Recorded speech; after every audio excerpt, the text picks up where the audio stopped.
Me dep on Epstein Island, chilling on a Epstein Island. You email me a brief so silent, but the conversation seem no private. Me dep on Epstein Island, chilling on a Epstein Island. As a young thing give me excitement, hard to keep this secret quiet. The royal boy is here, he be chilling on the pier. The weather so smooth, so nice, with a light young rum and ice. Say step on the island, no fear, no judgment on the island, it's clear. When Maxwell bring a surprise, we receive the package in a small size. Me up on Epstein Island, chilling on a Epstein Island. You email me a brief so silent, but the conversation seem no private. Me up on Epstein Island, chilling on a Epstein Island.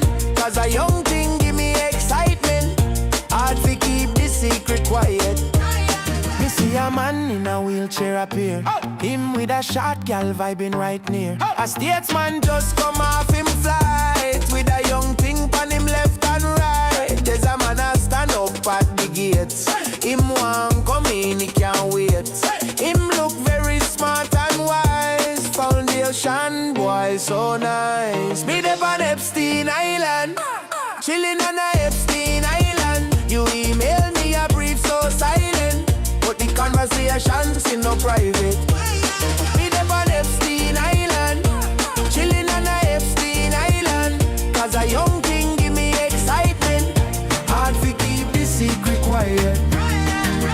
Mr. Musa call late at night, him want come over, want and invite. Him have no vibes, we no rate till. And Maxwell tell a idiot say the party's done. We laugh cause smart get one STD. Him living too young, wild and free. From one Russian gal, intercourse. His wife no happy, she want divorce. Next day come around, it's safari time. We a enjoy, we self-relax and wine. Jeffrey a drive we round in a the Jeep. Him a chill guy, can't believe them call him a creep. Look how the monkey them a climb up and jump. Look on them go, them a climb and jump. Epstein Island a the place to be, if you want nature and animosity. Me up on Epstein Island, chilling on a Epstein Island. You email me a brief so silent, but the conversation seem no private. Me up on Epstein Island, chilling on a Epstein Island. Cause a young thing give me excitement, hard to keep the secret quiet. AI-generated this shit.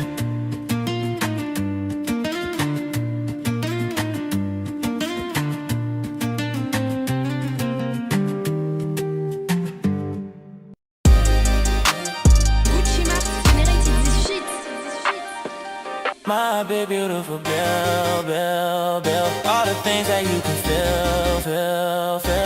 You make me feel so alive, with that incredible size. My big beautiful Bill, Bill, Bill, Bill. Do you still wanna Netflix and chill? We can watch Brokeback Mountain, that movie in a big ass fountain. My big beautiful Bill, Bill.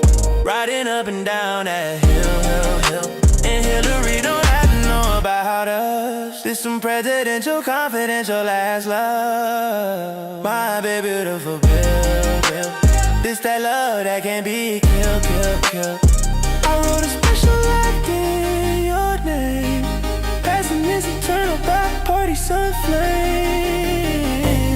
And I know you're a Democrat, I'm Republican, don't give a fuck about that. We were loving like Romeo and Juliet. West Side Story, baby, let's fake all that. We're together in these Epstein files. Presidential romance is still alive. Over this party, we were dancing. They saying boys can't stop advancing. You didn't have sexual relations with that woman. I know I was with you in a White House booming. Secret Service knocking while we were coolin'. Tryna be quiet when that big bill moved in. You look, it ain't you just feel it ain't suiting. You better always lie me down or we be coolin'. Hey, game stronger than a giraffe on that grueling. When you with Dino, you know that thing be drooling. Bill, you real. Missing you, my Billy Willy, boo. My Billy boy, whoop-dee snoop-dee, woo. Billy, Billy, Billy, Willy, woo. Whoop-dee, Billy, Snoop-dee, whoop-dee, Snoop-dee, woo. Billy boy, I think I love you. Whoop-dee, woo, Snoop-dee, Billy, boo.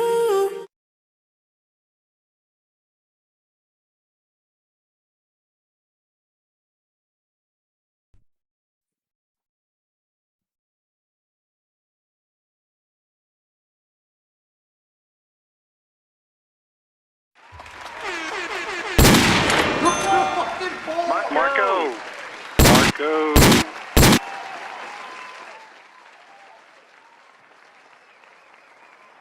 Yep. It really do be like that.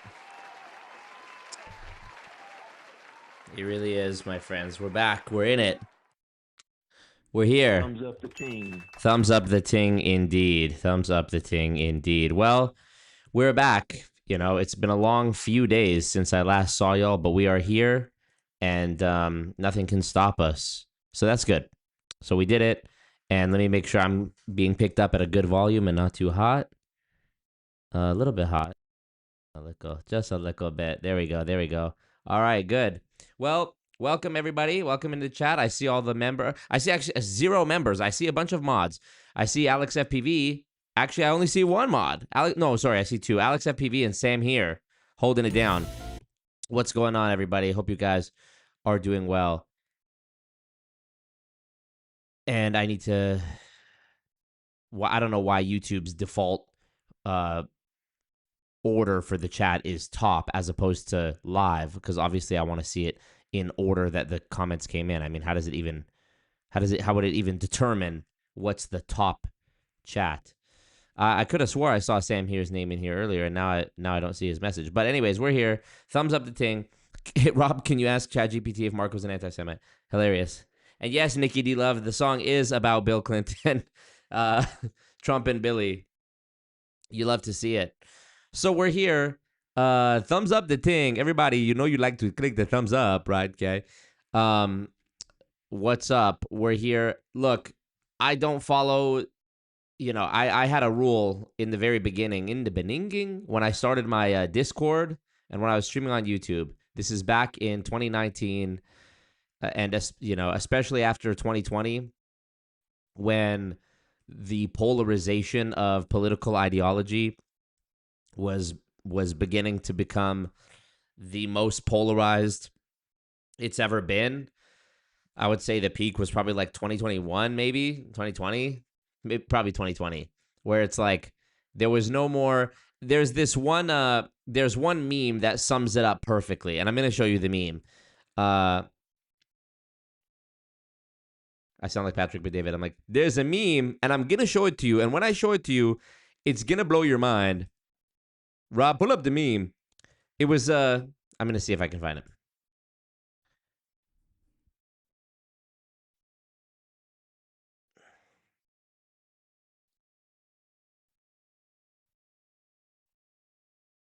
I'm trying to find it. Okay, here, this is it. This is the one. I'm so good. I found it. Okay, so the meme format is like this. And this is the format, right? I can't find the actual one. But the format is like this. And actually, it's slightly different than this because there's no chat bubble here for the guy. Anyways, I could have probably just explained it better. But the woman in the car says, "Wait, aren't you a right-wing extremist?" And he says, "Nope, just a regular guy from 10 years ago." This was more accurate for the picture. She says, "Aren't you a right-wing extremist?" And he says, "Nope, just a regular guy from 10 years ago." And I feel like that sometimes. But my point is that when I started making videos, I was like, you know what? No politics. No politics. But as the saying goes, you may not be interested in politics, but what's the saying? Politics is interested in you. Something like that.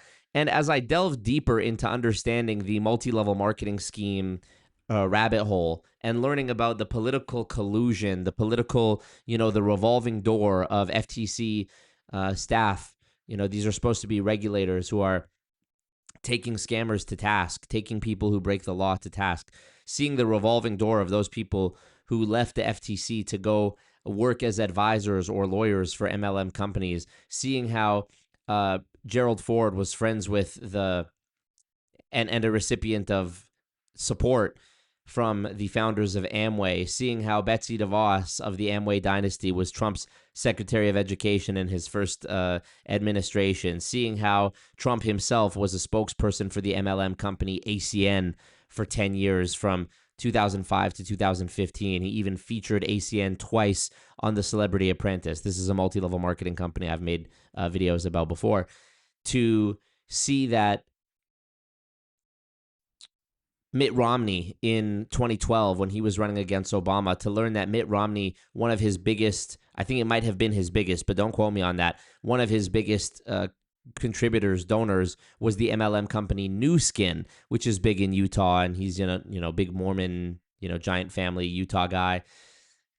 To learn about all of these different things and see how connected MLM is to, it's managed to seep into everything, it seems. How many of your favorite celebrities are paid or have been paid spokespeople by like MLM companies, where they do these sort of quiet appearances? There's a great docuseries on Amazon Prime called Lula Rich, which is about the MLM LuLaRoe, which sold ugly leggings to women. And they had Katy Perry performing at a private LuLaRoe event one year. This is very commonplace for these MLMs that make a ton of money. And what I've realized is that it so is political.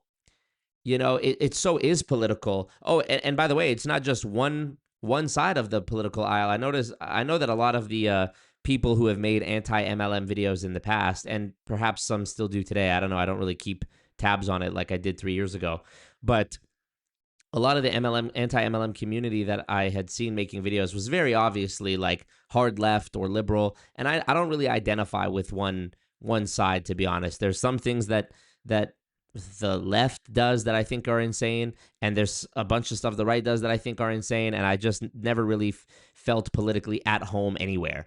And I'm just a normal guy. I just like to, I'm whatever you are. How about that? Let's take this parasocial thing one step further. I'm whatever you are. Okay, we agree on everything. I like to think I'm just a common sense guy. But it's not just one side. Kamala Harris also, when she was the attorney general in California and Herbalife was being investigated for being a pyramid scheme. I take responsibility. Come on now. Take responsibility, Viz Mayhem. Thank you, my king. Let's move this a little bit over to the corner.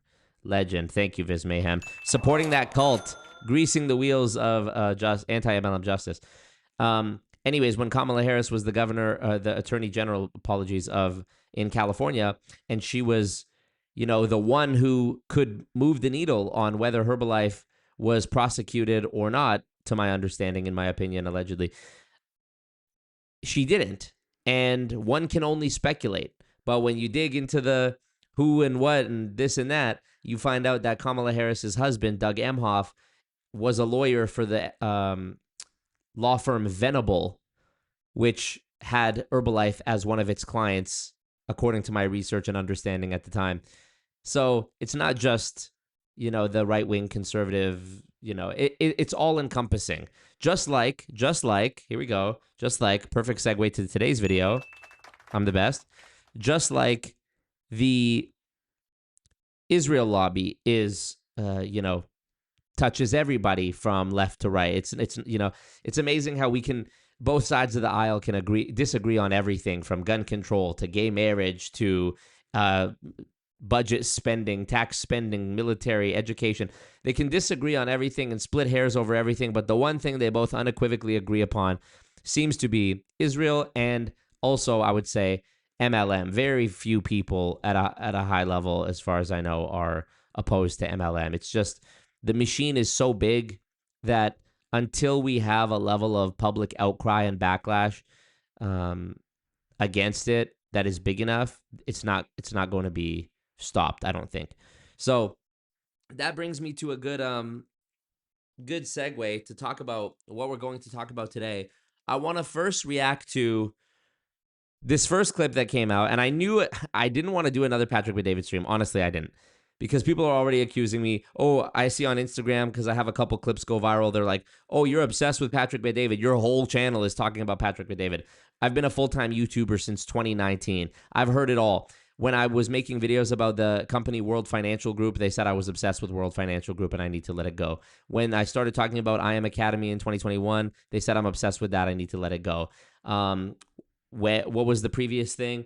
Oh, yeah, people were saying that I'm racist towards Indians because World Financial Group, the guys in that first video were Indian. And then a few months ago, I did a video about Indian psychic scammers. And so then I was obsessed with Indians. So what do you want me to do? What do you want me to do? If I don't capitalize on the meme, I'm an idiot. If I do capitalize on the meme, I'm obsessed. It's like, I take it as a compliment that I'm able to, you know, get I don't know, get attention in multiple different kinds of niches, if you will, or multiple different topics, or I don't even know what you would refer to it as, but you get my point. And then and have people see it to the point that they say you're obsessed with this or that. So that being said, we're going to look at first this video from Tucker Carlson. I'll be honest, a little bit of background. Oh, by the way, some people were asking me to drop a numbers guy or a shirt that says I'm a numbers guy. If you want that, the Streamlabs link is in the chat. If there's enough demand for it, I'll make it.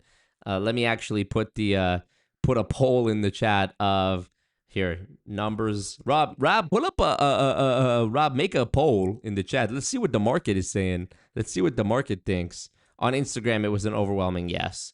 Here, let's start a poll. Hey Bales, what up? What up, Bales? In the chat says skits are so funny though. I think so too. Let me breathe. And thumbs up the ting. Thumbs up the team. Of course. So Tucker Carlson, I'll just give you my we're gonna react to this short clip, then we'll look at Patrick's response, and I'm gonna bring a guest on as well. So stand by if you're my guest. You know who you are. But I'll say, in the past, like I want to say pre-2025, I always looked at Tucker Carlson as I kind of looked at him and Charlie Kirk as like the same dude. I thought they were kind of like smug, insincere. You know, even the way Tucker Carlson, there's one guy who does a really good impression of Tucker Carlson on Instagram and TikTok. And he has one where he's like Tucker Carlson in Star Wars. And here, this guy, Alex DeWitt. This guy is the GOAT. Let me just show you. This is how I always kind of like perceived him. And it's sort of like my impression of Patrick Bet-David, where you're leaning into like the defining characteristics of it, and people are like, this is exactly how Patrick Bet-David sounds to me. Just babbling and rambling about nothing, name drop some athletes or celebrities, mention the word $50 billion, So here, let's check out this guy. He's hilarious. Let's see. Here. Okay, here, let's see. If it can fucking play. Tatooine, I enjoy it. I'm actually thinking of moving there in the fall. It's just such a wonderful planet. The people are so polite. Coruscant is so polluted and just gross. I see the Jawas in the street. They greet me. They ask me if I have scrap metal. I say, of course I say no. You can have my keychain. People ask me like, oh, on Tatooine, do you think that the Tusken Raiders are a threat? I'm like, I met two of them. They're okay. I met one of them while he was shooting at a pod race. It's none of my business though. They're loud. I spoke to Jabba. He's a complicated figure. I will admit, I'm not a huge fan, but he said something that was actually quite enlightening to me the other day. He said something along the lines of Usabusa me chucha lawanga ebute. And what do you think about it? He's right. So stupid. I love it though. I think it's hilarious. So yeah, I mean, that's always how I sort of perceived him, is that he's just this kind of like smug rage baiter who's like tries to weaponize I don't know, like fear of whatever it is, Muslims, immigrants, whatever it is, to appeal to like the right wing sort of MAGA vitamin, vitamin purchasing. That's what the Alex Jones thing, how he sells the supplements. Like, I kind of pictured Tucker Carlson as like kind of a grifter. And then I've seen some stuff in the last year where like apparently he's become based, which I'm also like in talking about against Israel, which I'm also suspicious of, to be honest, because part of me feels like if we were allowed to, God damn, Jeff Miller, give the people what they want. Jeff Miller just tithed 100 Canadian. Legend, Jeff Miller. Give the people what they want. Make a numbers guy shirt. Okay. Legend. Absolutely can't believe you've done this, legend. Okay, numbers guy merch drop. Okay, let me do I'll do another design. Tell you what, okay, here we go. I'm going to do this. I'm going to just reset the goal and do another numbers guy design, and this way I'm going to make like if we fill up this one, I'll hire my in-house I'll hire a graphic designer I've worked with before to make it like really sick, because I have one idea which is just pretty plain, where it's like text on the shirt that says I'm a numbers guy. And then I thought it would be cool, although I don't have the like graphic design knowledge on how to do this, but I had another idea where it was like you have like a picture, it says I'm a numbers guy as well, but it's like the Shah of Iran, $50 billion, the Casa D'Angelo logo, yeah, a bunch of different maybe the podcast studio, a bunch of different things, Michael Jordan, a bunch of different things that Patrick always talks about. So it would be like a kind of niche, like if type of shirt. But I had an idea for that, where it's like one of the early 2000s hip hop t-shirt, that kind of design where it's like this, something like this, but instead of just like here, this one's of Nelly. Instead of just Nelly all over it, it's like you have maybe Patrick, the Shaw, Casa D'Angelo. You get me. So thank you, Jeff Miller. You are a legend. Appreciate you. Back in Iran, the Shah of Iran. What up, Specs? So anyways, part of me feels like I'm suspicious of the Great Awakening and the whole like Tucker becoming based, because it makes me feel like, there's the saying, or you've heard this adage, like if your vote counted, they would never let you do it, which is this like obviously pessimistic view that everything is out of our control. Like we can't actually impact outcomes, and the elites have decided our fate for us already and whatever. I don't know if I all the way believe that, but I am suspicious about, anytime somebody has an about face on any given topic, because it's like, there's obviously when the public sentiment is, hey, we don't like Israel or whatever it is, we don't like MLMs, you're obviously going to find people who just chase the crowd and chase the clicks and chase the views, right? I had one guy on my Instagram who, I love when people test me because I always keep the receipts. There was one guy who commented on my reel, the Patrick Bet-David sleep paralysis reel, and he's like a pretty big Instagram account. And I remember 3 months ago, because I always remember 3 months ago, when I posted a clip reacting to Patrick Bet-David on doing the Jubilee debates, where it was like 20 libtards versus one capitalist or whatever. There was one guy who commented, like, it was this guy with the big account. He's like, MLMs aren't illegal, cry harder. He did blah, blah, blah, blah, and was like basically defending Patrick. And then now fast forward 3 months later, everybody hates Patrick, it seems. And, or maybe that's my algorithm. And I post this reel that's going viral about if Patrick Bet-David was your sleep paralysis demon, and he's commenting on it, like poking fun at Patrick, being like, oh, I'm a numbers guy, I can recruit a bunch of minorities to join my MLM. And I just replied to him, and I was like, 12 weeks, and I copy pasted his comment from 12 weeks ago. I went and scrolled and found his exact comment, and I copy pasted it, and I said, 11 weeks ago, you commented on my post criticizing Patrick, and you said, and I pasted the message, and I said, I hope that your apparent turn of change of heart is a genuine thing, because you've got new information and not just a grown man changing his opinion because he sees that it's the way to get views and get people on your side. And I just think that's so fucking cringe. I don't know, dude. I must be I must be stupid or old school or whatever you want to call it, because I'm still a person that believes it's the right thing to do the right thing just because it's the right thing to do. You know, I still believe that you should stand on business and actually think about a topic before you make up your mind on it. You know, I constantly tell people if I don't know what I'm talking about, I'm like, I'm sorry, I don't have enough information to have an opinion on that. But it seems that so many people are just insistent on even pretending like they know, which I don't know why you would do that. Because if you pretend like you know something when you don't know, you're robbing yourself. You're depriving yourself of the opportunity to learn a new thing. If I say I don't know, then now, okay, tell me some shit. You know? So I respect, people's power to change their mind. I actually think it's a very big thing and brave thing to do, to change your mind about something, but do it because you have new information and you've thought about it, not just because somebody else said so, you know? So, anywho, relating this to Tucker Carlson, I hope that that's what his criticism of Israel is. I saw the interview he did with Mike Huckabee and Ted Cruz, where he's grilling them about, why are we supporting this country and all that. And that's good. That's cool. Anyways, I the jury is still out on Tucker. I also don't really trust anybody in the media sphere, to be honest. I only trust myself because I only know my own heart and my own intentions, right? And I look at it the same as I looked at it when I was doing music.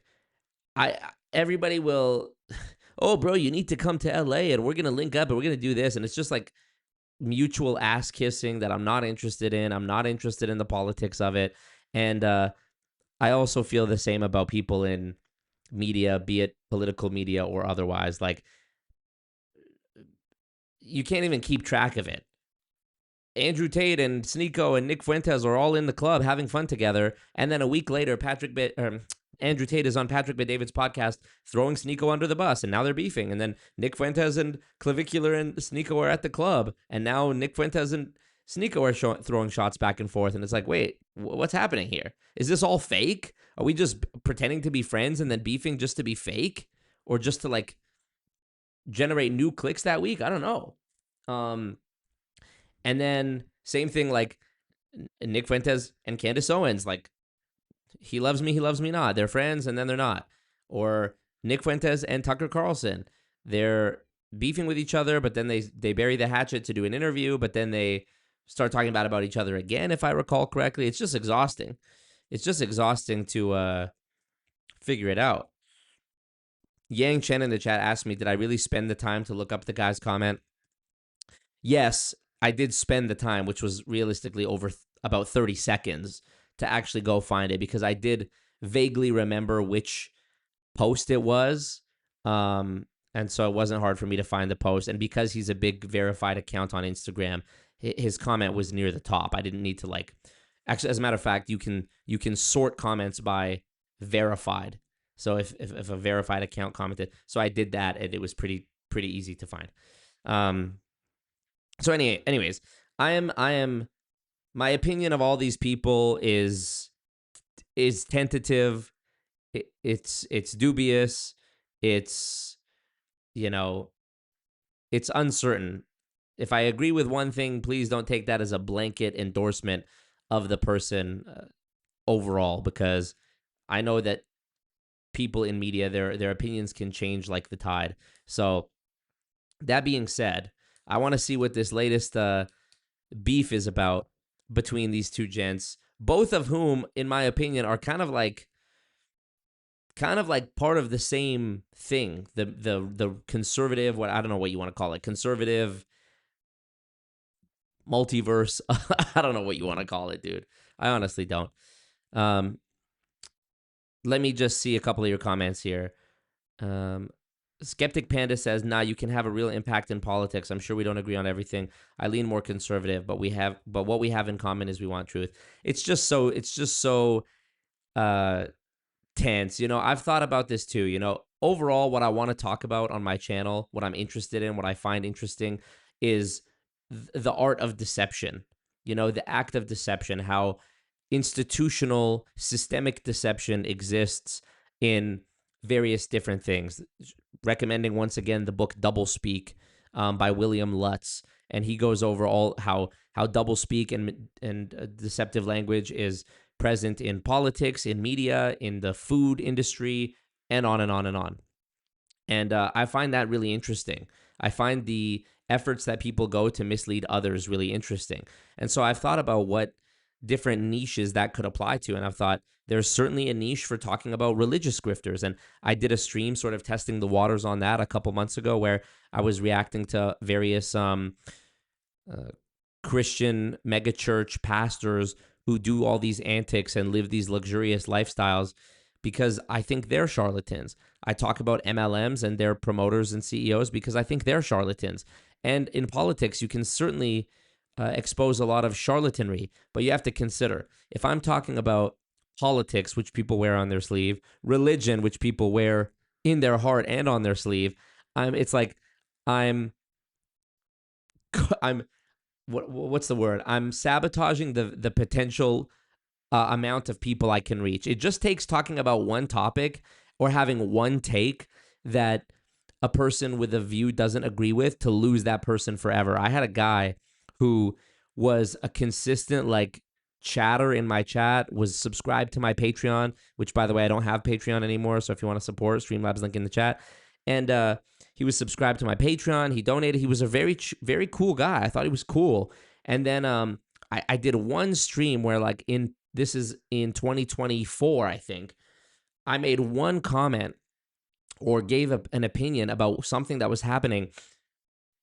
Excuse me. I made a comment about a disavowing comment about something that was happening in Israel and Palestine, some act of inhumanity that had gone on. And the guy from that point on was no longer in my streams anymore. And I saw a, on Patreon, there's like an exit survey people can fill out to say why they're unsubscribing.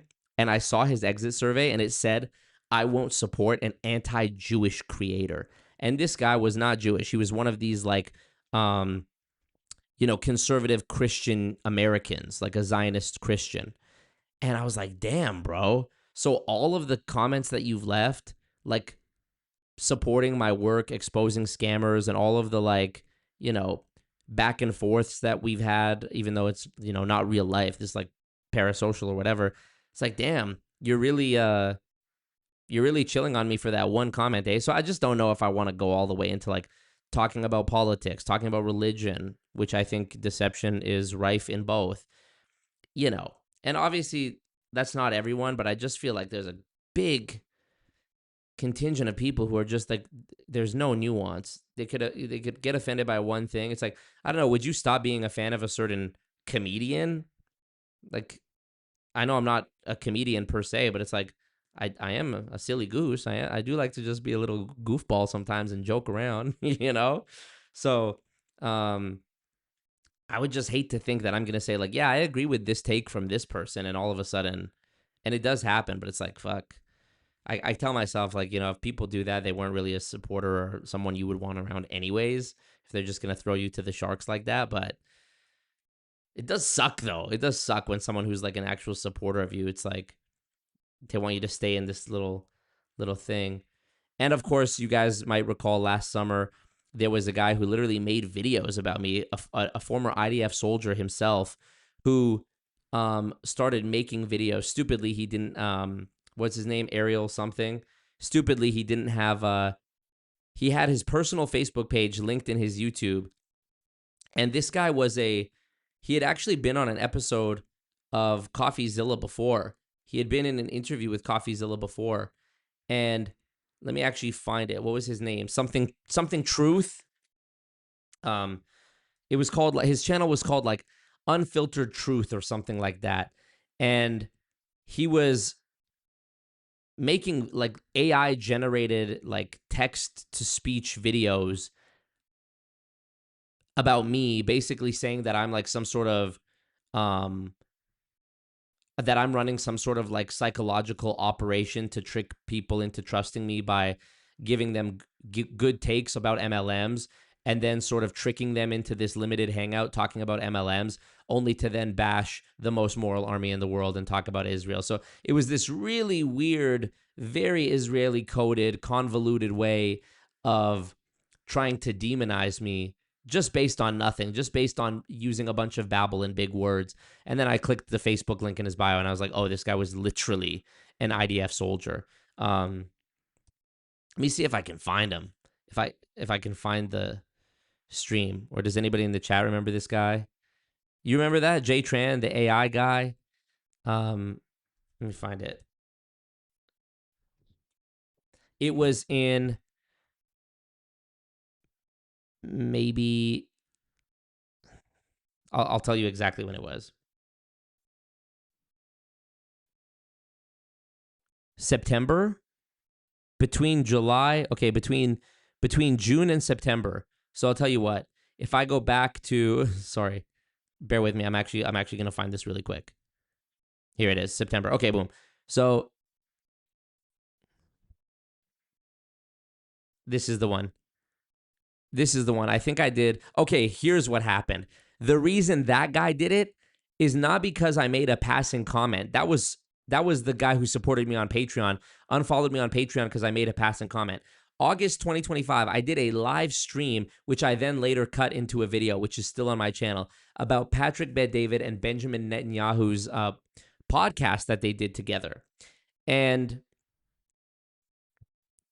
that was what prompted this former IDF soldier to make the video about me.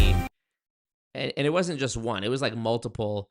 So first I'm not going to rehash it. But anyways, that's just why I never wanted to get into politics. And I told people in the chat not to talk about politics. And I told them in my Discord, because it's just like when you talk about religion, it just, you just end up getting walls of text, walls of babbling text. And to me,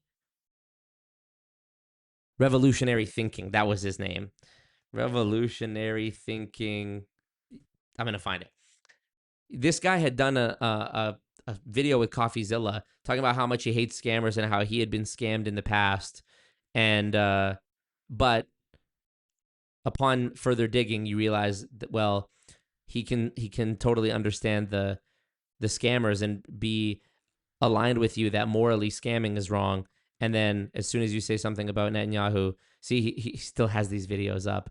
He posted it, then I called him out for it, and I showed who he was because he had put his personal Facebook there. So then he deleted it and tried to cry victim. Surprise, surprise. An Israeli soldier doing something bad to someone else and then playing victim. And then when he tried to play victim and say that I was a big creator trying to step on a little creator, even though he made a video about me that was completely untrue and like mean, then he put it back up and tried to double down. It was just sad. So I think he even updated the title too. Marco doesn't read a video description before he starts bumbling live stream. Always Marco is completely clueless. Yeah, needless to say, he did not take well.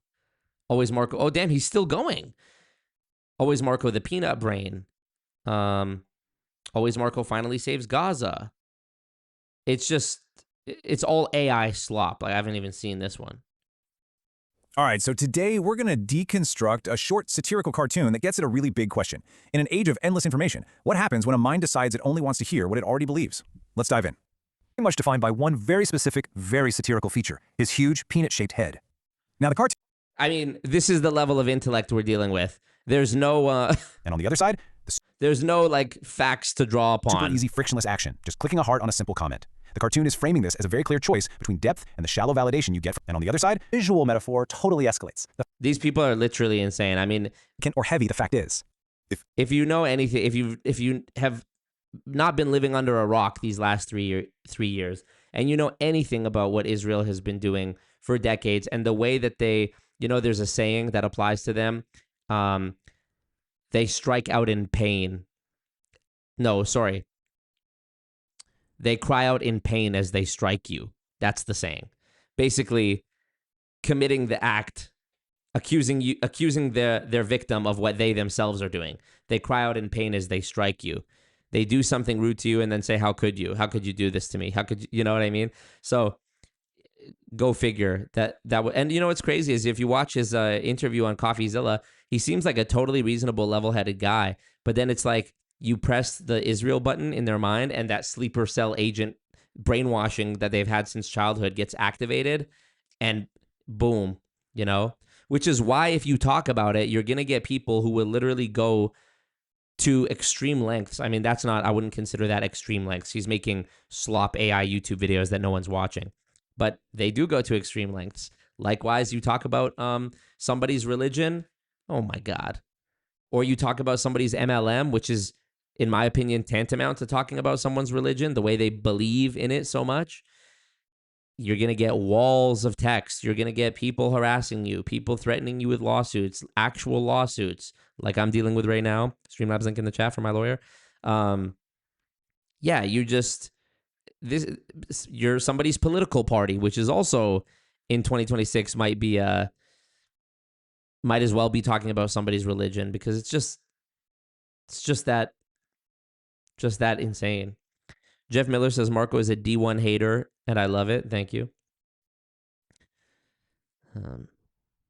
Okay, so anyways, but the reason I'm saying all this is a long preamble to explain why I'm talking about this today, because it is a multi-level marketing scammer, Patrick Bet-David, who is now, whether you like it or not, nobody likes it, has gone beyond that and has reached this.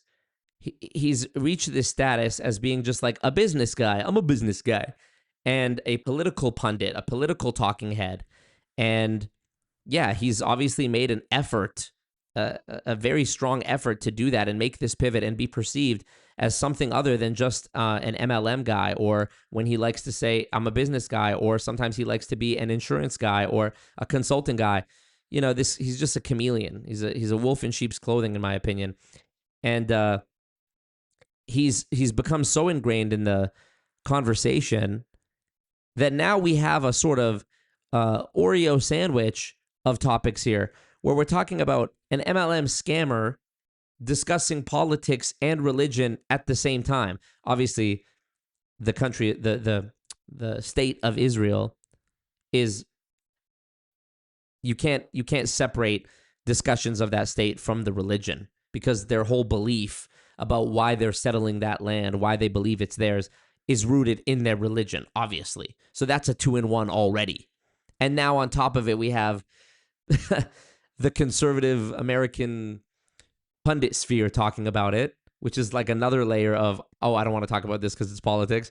Then on top of the cherry on the cake is that one of the most active voices who inserts himself constantly, going on Piers Morgan, engaging with political people like Nick Fuentes, Tucker Carlson, etc., is himself a multi-level marketing scammer, allegedly, in my opinion. So let's just check out what Tucker said. This is what started it. Let's see.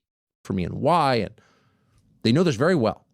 So a year ago, no Republican would ever get up on TV and say, you know, the thing about Catholics is they're kind of Nazis. But there's Lindsey Graham doing it right there. This is a profound break, and it's a very clear window into what the actual faith is. Israel is the deal killer.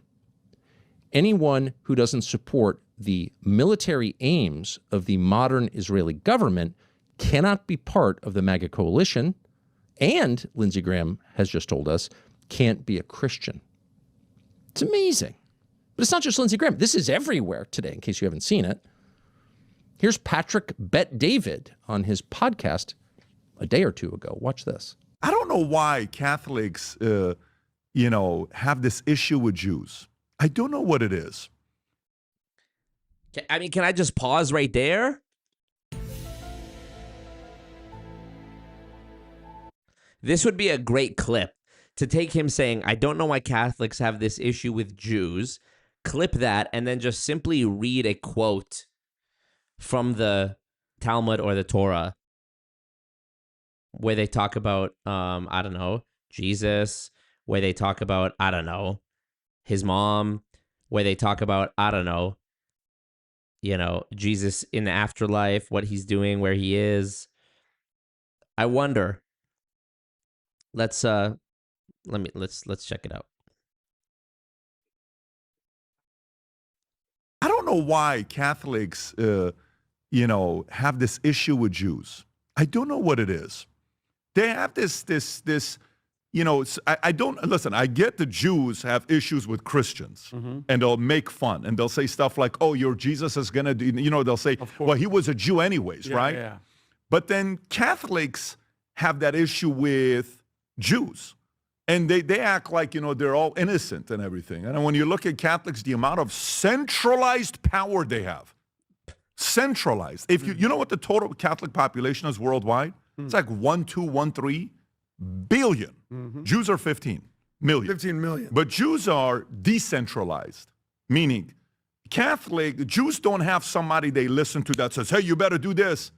Catholics, God forbid you say something about the Pope. They're like, hey, man, listen, who is that Pope figure in the Christian community? We don't have one.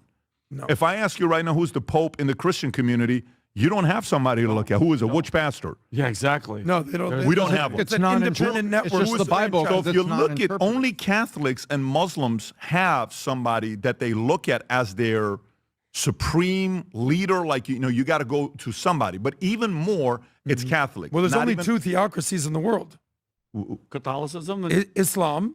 I'm sorry, the Islamic Republic of Iran. Yep. And the Vatican. Yeah. Those are the two major So- theocracies.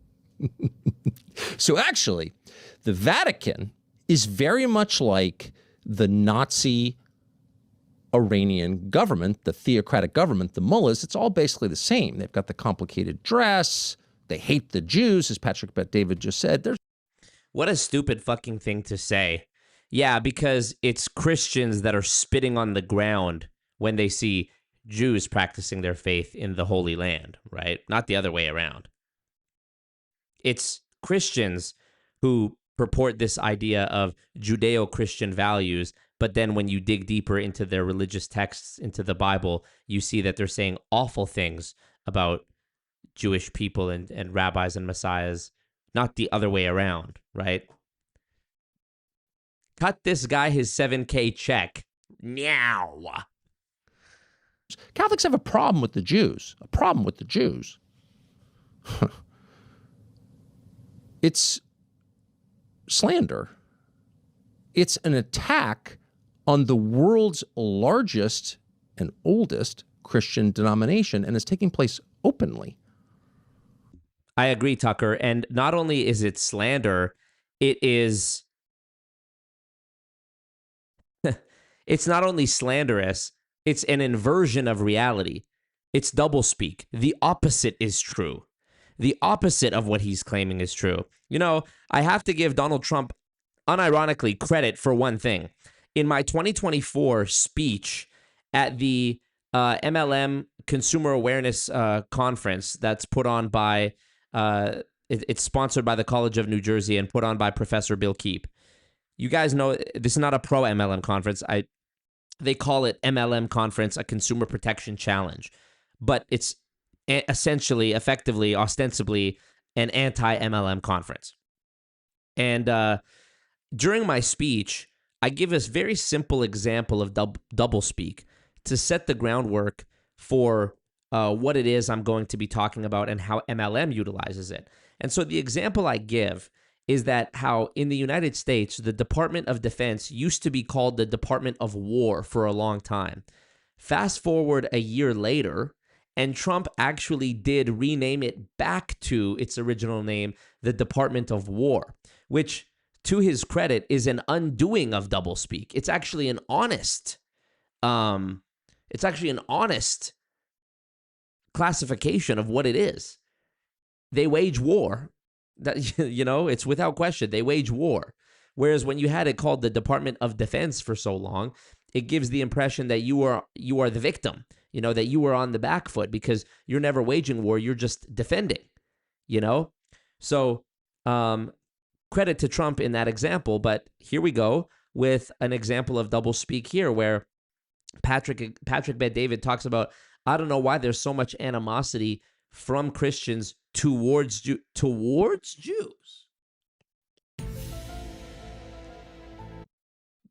Because the Jewish people in Israel are fundraising to give money to Christians in America? I thought it was the other way around.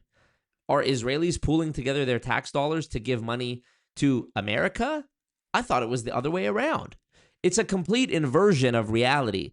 And you either have to be, here's the dilemma. If you know the movie Casino with Robert De Niro, here I'm pulling a Patrick Bet-David-ism myself by referring to a Robert De Niro movie. So you look at the movie Casino, right? You look at Robert De Niro. When he's in the movie, he's doing this, he's doing that, XYZ. So he's coming over here. So in the movie Casino, there's a scene where Robert De Niro is disciplining one of the casino staff who didn't catch that multiple jackpots on multiple slot machines happened in a short span of time, which is like a red flag that somebody was finessing the machine, or they found some sort of exploit in the machine, and so they should have flagged it. Robert De Niro has a line where he says something to the effect of, either you didn't know about it, in which case you're stupid, or you did know about it, in which case you were in on it. Either way, that's someone that I can't afford to have in the casino. And I think the same thing when I see a clip like that from Patrick Bet-David. Either you're so stupid that you don't understand what you're saying is complete nonsense, or you know it's complete nonsense and you're doing it because you need to cut that $7K check. That's what I think. Either Patrick Bet-David doesn't know what he's talking about because he's genuinely that stupid, or he does know full well what he's talking about, but he's got to get that $7K check. That's what I think. And it's all coming from the same source, which is Israel. The issue is Israel.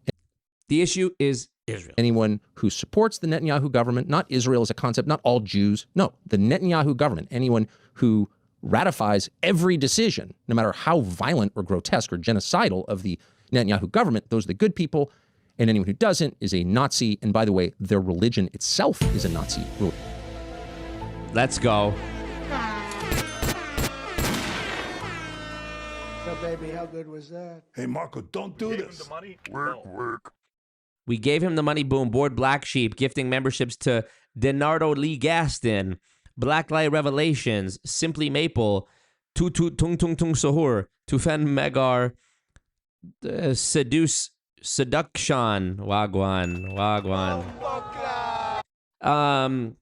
What up, Brandon C? What up, Tretino? Thank you, Board Black Sheep, for the support. If you guys want to support the best way, the most direct way, the way that's going to get my lawyers paid and happy, Streamlabs link in the chat. If you use YouTube Super Chat, they take 30%. Let's be real. If you are going to donate to somebody to help them further the mission, you would want them presumably to get all of the money or the lion's share of it. You wouldn't want to give 30% to Google. Anyways, thank you. And let's let Tucker continue. It's inherently anti-Semitic religion. That's what they're telling you. Out in the open. And the kind of casual dismissal, the mockery, the loathing of the oldest and largest Christian church, it's just remarkable.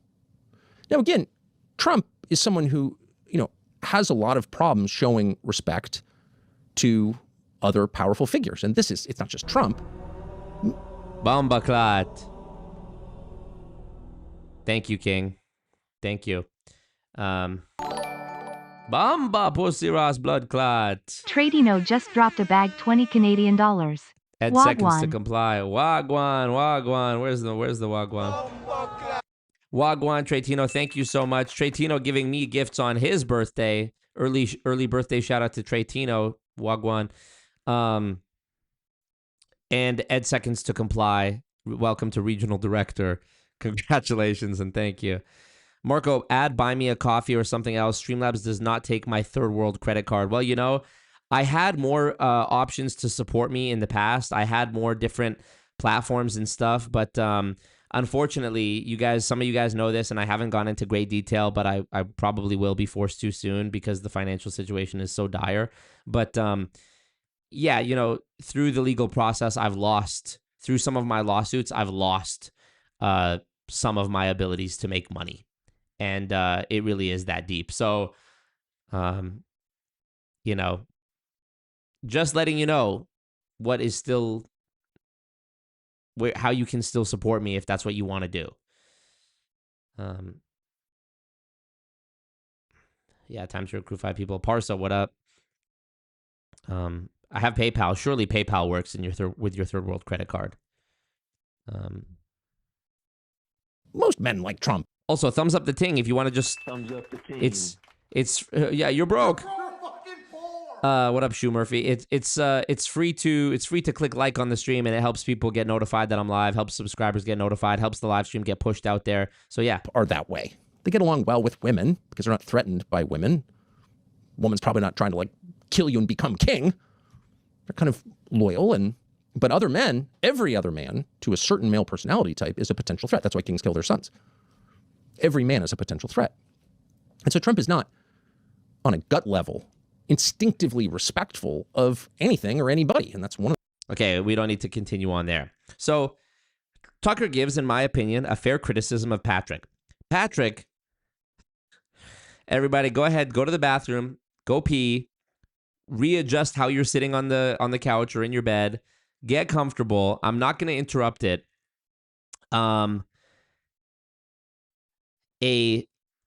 You know what is incoming here. A 16-minute long blathering. Get your bingo sheet ready. Where is Beyond in the chat when we need him? We need somebody to actually create an interactive Patrick Bet David bingo sheet, a la the Building Fortunes radio bingo sheet that we used to have, so that we can literally keep a tally of every time in a new Patrick video he says something like, I'm a numbers guy, I'm a business guy, my son Dilly, Michael Jordan, Tom Brady, Casa D'Angelo, when I was in the military, working at Bally's, insurance company. Like, there's so many isms.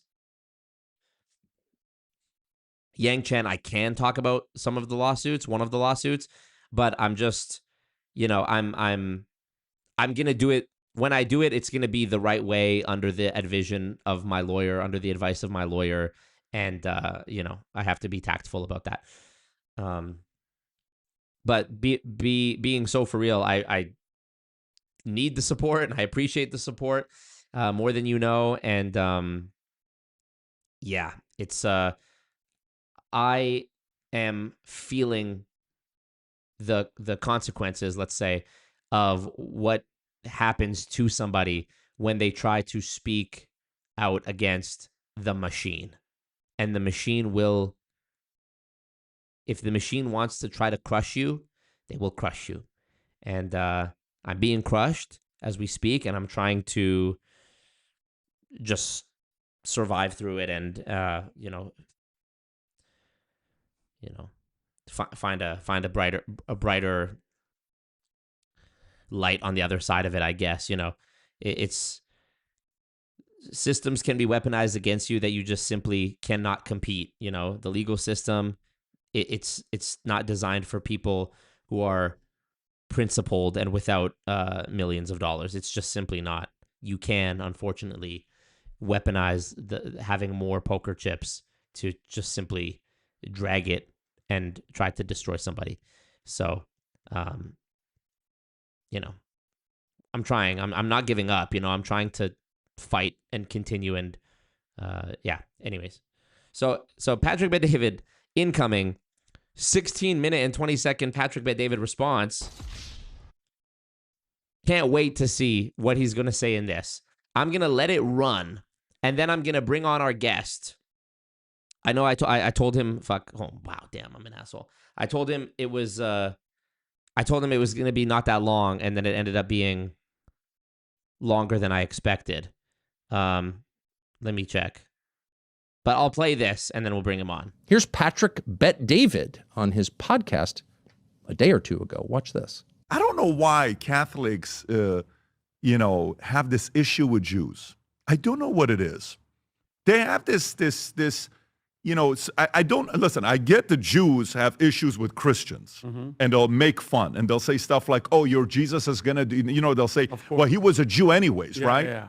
But then Catholics have that issue with Jews, And they act like, they're all innocent and everything. And when you look at Catholics, the amount of centralized power they have.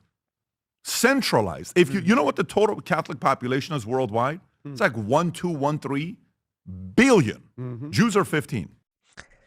Sorry, I know I said I wouldn't interrupt this clip, but also I have one more comment to make about his stupid comment here. Also, the idea of centralized power being Christians just because there's more of them is so stupid. This guy has never heard of per capita. This guy has never understood how to aggregate data to point out disproportionate advantages in certain groups. He thinks that just because there's more Christians on the planet than there are Jews, that they have more centralized power. Somebody pull up the Kanye West graph where he was showing all of the heads of industry a couple of years ago, when he said, I'm not going to say what kind of doctor he was. How many of those people were Christians? Again, it's either a purposeful attempt to misunderstand in order to mislead the low IQ people who are watching your show, in my opinion, Patrick Bet-David, and you know that it's nonsense, or you're genuinely this dumb and you think that you're like saying something insightful by pointing this out. Like, oh, your Jesus is going to do, they'll say, well, he was a Jew anyways, right? Yeah. But then Catholics have that issue with Jews. And they act like, they're all innocent. And this too. Yeah, right, Patrick. It's the Catholics who have this reputation of disparaging another religious group and then acting like the victim. Yes, that is the stereotype that comes up when I think of Catholics, for sure. Everything. And when you look at Catholics, the amount of centralized power they have. Centralized. If you know what the total Catholic population is worldwide? It's like 1.213 billion. Jews are 15 million. 15 million. But Jews are decentralized, meaning Jews don't have somebody they listen to that says, hey, you better do this. Catholics, God forbid you say something about the Pope. They're like, hey, man, listen, who is that Pope figure in the Christian community? We don't have one. No. If I ask you right now who's the Pope in the Christian community, you don't have somebody to look at. Who is a witch pastor? Yeah, exactly. No, they don't. We don't have one. It's an independent network. It's just the Bible. So if that's you not look at interpreted. only Catholics and Muslims have somebody that they look at as their supreme leader, like, you got to go to somebody. But even more, it's Catholic. Well, there's Not only even- two theocracies in the world. Catholicism and Islam. I'm sorry, the Islamic Republic of Iran. Yep. And the Vatican. Yeah. Those are the two major So- theocracies. So actually, the Vatican is very much like the Nazi Iranian government, the theocratic government, the mullahs. It's all basically the same. They've got the complicated dress. They hate the Jews, as Patrick Bet-David just said. Catholics have a problem with the Jews. A problem with the Jews. It's slander. It's an attack on the world's largest and oldest Christian denomination, and it's taking place openly. And it's all coming from the same source, which is Israel. The issue is Israel. Anyone who supports the Netanyahu government, not Israel as a concept, not all Jews, no, the Netanyahu government, anyone who ratifies every decision, no matter how violent or grotesque or genocidal of the Netanyahu government, those are the good people. And anyone who doesn't is a Nazi. And by the way, their religion itself is a Nazi religion. It's an inherently anti-Semitic religion. So Tucker, it's interesting. Again, I agree with Tucker. It is slander. And I'm an atheist, but I'm offended by this because even though I don't subscribe to the religion of Christianity or Catholicism, I'm offended by it because it's an insult to my intelligence. Okay? It is slander. And yeah, it is slanderous. It is slanderous. In my opinion, it's slanderous towards that 1.2, however many billion people Patrick said it was. And I say that as somebody who doesn't even subscribe to that religion. I'm don't subscribe to any religion, but it's an insult to my intelligence because I know what you're saying is completely backwards doublespeak. So let's see. Let's see if Patrick Bet-David, for once in his life, is going to actually address the salient points that Tucker made, or is he gonna, behind door number one? Here we go. I'm about to do a bit right now. Ladies and gentlemen, welcome. I would like you guys in the chat to guess. Out of 4 options, Rob, make a poll in the chat right now. Rob, start a poll with 4 options, okay? You got 1, 2, 3, 4. I'm a numbers guy. Okay, what will Patrick do? Will he, A, address Tucker's points? Will he get angry? Will he ramble about nothing? Or will he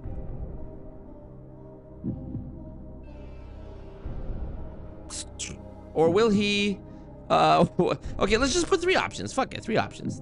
Let's start the poll. Ladies and gentlemen in the chat, I want you to try to figure out, based on what you know about this person from the content you've watched, I want you to look into these eyes right here and tell me what you think he's going to do. And while you guys answer the poll, let's play it. Let's give him a chance. Watch this video a few times, and respectfully, I want to respond to you because you're a formidable voice. Whether I agree with you or not, you're somebody that's very good at getting your voice. Bumbaclot. Right 5,111 just dropped a bag 27 Canadian dollars and 56 cents. Almost forgot the stream skull, and the answer is C, ramble about nothing LMAO. Can never forget about the stream, my children. Thank you, my king. My king, right 5111. You're never wrong. You're always right. Here on Always Marco. Thank you. Watch this video a few times, and respectfully, I want to respond to you because you're a formidable voice. Formidable voice. Listen to that again. I watch this video a few times. I'm nitpicking, but And respectfully, I want to respond to you because you're a formidable voice. Whether I agree with you or not, you're somebody that's very good at getting your message out there. And I think at this point, if there's anybody that believes in your ability, it's a guy like this, who after I sold my company, offered you a $100 million contract. I even went on your friend Megyn Kelly's show when I announced it, and she was asking specific questions. I said, yep, we went to your house, we made the offer, then we spent some time together. I came to Maine, and we did your show, and we've had a couple good conversations together. So I believe in you. I think you're funny, quirky, very good communication, and you have your way of doing things. It's almost like you do twist words a lot, and I noticed you did that with me. He hates Catholics. He hates this. Catholics Tucker never said that. hate the Jews, and all this stuff that you did. It's a He never said that. little bit of your shtick, which I get. But let me kind of get into a few things I want to address with you. LOL already mentioned his company, mentioned a guy like me. When you think about it, you're doing this, you're doing that. You know what I think's happening here, honestly? Panic. That's what I think is happening here. Patrick, Panic Bet-David is going on. Patrick at the disco. Panic at the Bet-David. I think Patrick Bet-David is panicking. This is like the biggest... The bro's doing 360s for real, yeah. Tucker is like the biggest person in this space without question, okay? I don't even follow Tucker on anything, and I constantly see his stuff. I know he's a big voice in the world.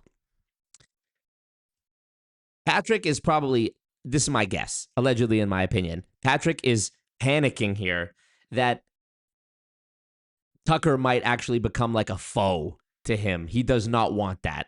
It would annihilate him. I'm sure there's a lot of overlap between people who follow Patrick Bet-David and people who follow Tucker. But absolutely, I agree in the chat. Christy Lynn Ortiz says, PBD has such a low IQ compared to Tucker. Patrick Bet-David will be steamrolled. I mean, he would be steamrolled by a 5th grader, but he would be steamrolled by Tucker if they actually got into any sort of like debate or whatever. So the first thing you see here is Patrick deflecting blame, accusing Tucker of twisting his words, which go back. I mean, that's the beauty of the internet, is that the footage exists. Tucker said it's slander.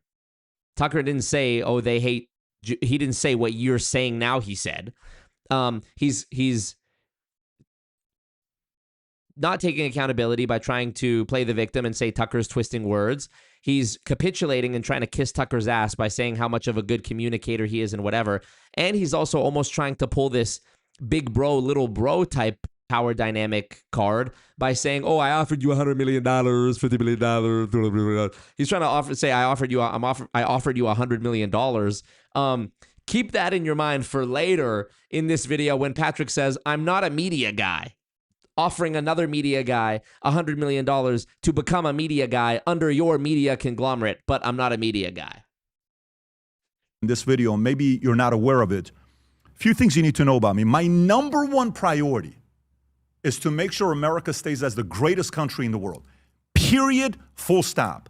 Fuck you. You're from Iran. You're not American. Get out of the country. I'm Canadian, and I'm offended on behalf of Americans that you guys let a little leech like this come into your country, make his fortune and become this voice off of the backs of immigrants by his own admission, by the way, by his own admission. You can go watch his DJ Vlad interview where he explains that. You can go look at the PHP.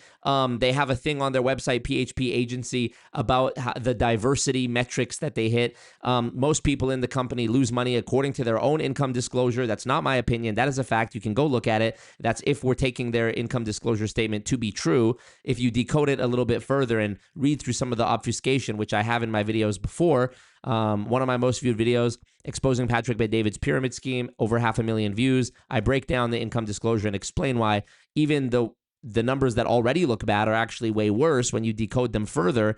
And, the fact that this guy came to the country that he's not born in, you're an immigrant. You're a guest in someone else's house. Have some respect. Don't go into someone else's house and put your feet up on the couch and start ordering people around.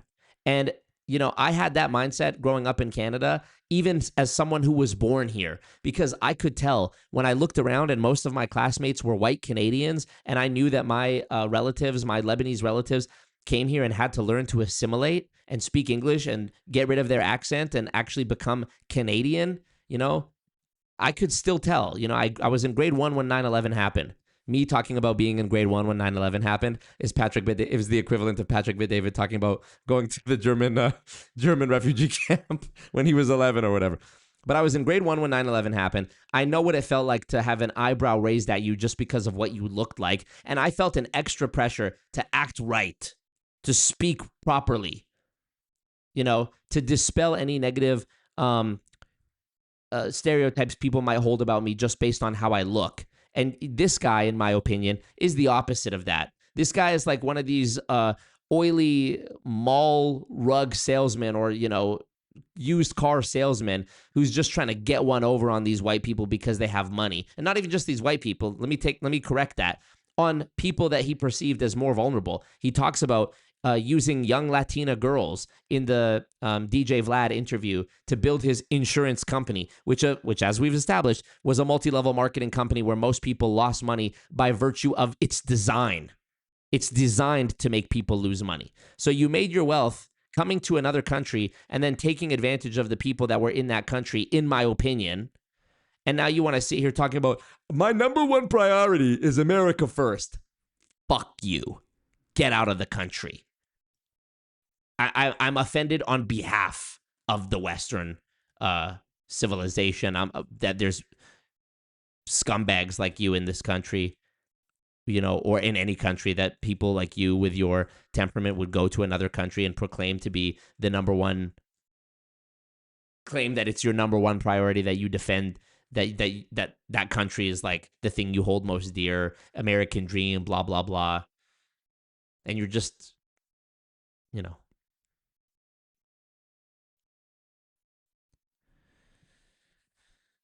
fuck this guy. Is to make sure America stays as the greatest country in the world. Period. Full stop. I'm America first. I'm a Christian, non-denominational Christian that you need to know about me. And by the way, I'm Armenian, which, by the way, the first nation that accepted Christianity. Bingo sheet, cross off, I'm Armenian. I'm sure I'm Assyrian will be coming up soon. As their religion was Armenians. And the only ones that debate Armenians on them being first is Assyrians, and my dad is Assyrian. Maybe that's the reason why my parents divorced each other twice. Parents divorced each other, mentioned. Bingo. married each other and divorced each other. So Armenian, Assyrian, Christian, America first. I want this thing to be the greatest country in the world. I want capitalism to be common sense for everybody to realize that if a new person wants to come up and have their dreams become a reality, I want that to be out there. But I wonder if that's where you are today. You were always there for many years until what's happened with you the last couple of years. So let me kind of address a few things. So, Mind you, why is anyone who voted on the Who Wants to Be a Millionaire thing? Yeah, bingo. Anyone who voted on the Who Wants to Be a Millionaire thing? Let's see. 0% of people who voted said address that 0% of people said that Patrick will address Tucker's points. 6% said he's going to get angry. 94% have said ramble about nothing. And Hagen in the chat, what up, Hagen, says D, all of the above. So, mind you, just because this is the Patrick way, this is the Patrick Bet David Aikido of waving his hands around and doing this, and I'm a numbers guy, and I was in a refugee camp, and I'm a Syrian and Armenian, and I sold the insurance company. This is all, it's all babble to just hammer you with babble until you get exhausted and you forget what we were even talking about in the first place. Just to keep you on track and remind you, this whole thing is about a clip where Patrick is saying that there seems to be a hatred of Jews from Catholics, which is obviously nonsense. That's what Tucker was criticizing. That's what Tucker was commenting on. And that's what I'm also criticizing and commenting on. And already in the first, are you fucking kidding me? In the first 4.5 minutes of this video, we've talked about, I offered you $100 million. I'm a Syrian, America first. I sold my company. By the way, 4.5 minutes in, he hasn't said shit about the actual thing he was being criticized about that. So I think it was... So you said something a couple weeks ago. You said Sharia law has made Islamic societies more advanced than the West. Huh. It's interesting. Sharia law has made Islamic societies... Hajin DIDDDDD. 68 Canadian dollars and 89 cents. High-level conversations. Thumbs up the ting. Very high-level conversations. You know what? Sorry to interrupt again, but I'm just going to... This will take 2 seconds. I'm going to update the donor goal to be a dinner at Casa D'Angelo. Let's do it. Casa D'Angelo. Dinner... We got to have dinner at Casa. We got to. Goon. Everybody, all the goons in the chat, thumbs up the ting. I'm going to rent out Casa D'Angelo. When we make it big and I beat all the lawsuits and we win, I'm going to rent out the entire Casa D'Angelo and all the goons are going to go there. Everyone who, well, I guess I don't have a Patreon anymore, but everyone who supports me financially, henceforth, from this moment until, from the moment of that donation, with Hagen's donation being number one, that's number one, henceforth will be invited to the Casa D'Angelo dinner. To dinner last night at Casa D'Angelo. Yesterday. Thank you, Hagen. Is more advanced than the West? It's a pretty bold statement. I mean, it's like you're selling Sharia law more than you're selling America. What a fucking retard. Genuinely. Genuinely. It's like you're selling Sharia law more than... He thinks he got him. He thinks that was like a gotcha. He literally thinks that was a gotcha. You're selling... By the way, Patrick, this video started because you claimed that Catholics hate Jews. That's in essence. And now you're criticized. Now your response to that is, well, Tucker said actually that Sharia law made the Muslims more technologically advanced than the West. Rob, pull it up. So that's very different, but okay, reaching. Let's go. Selling Sharia law more than you're selling America. You had a guest on a couple weeks ago. Your guest said, you know, that capitalism should not be anywhere near Christianity. Christianity is socialism at its core. You almost agreed with them. And you're like, yes. And you almost agreed with them. So socialism, Christianity at its core, you almost sound like you're supporting maybe a Mamdani in New York. This guy is such a fucking idiot. He talks like he just figured it all out. He talks like, by the way, it sounds almost like you're supporting someone like a Mamdani in New York, okay?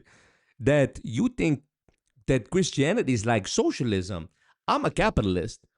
Everybody in America, we love capitalism, okay? So why are you doing that, right? This is so pitiful. I'm sorry. Telling Rob to chat GPT what he should say in response to Tucker was not the move this time, Patrick. I'm sorry, it didn't work this time. or maybe an Ilhan Omar. Maybe those two will be in your podcast in the next few months. I don't know. I'm trying to see what you're solving for. Just making Bumbaclot. Bumbaclot. All right, let's get into it. Ready? Yo. Yes. Crazy. Crazy. Hold on. I gotta skip it so I don't get demonetized. I mean, I might already get demonetized for that, but if you want me to do the verse, I'll do the verse at the end. But wow. Can we give a big shout out for this bag drop from Nikki D Love? Can we please?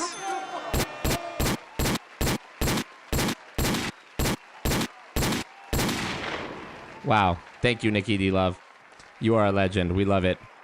We gave him the money. Boom. Gave him the money. Boom. Thank you, sir. Big salutes to you.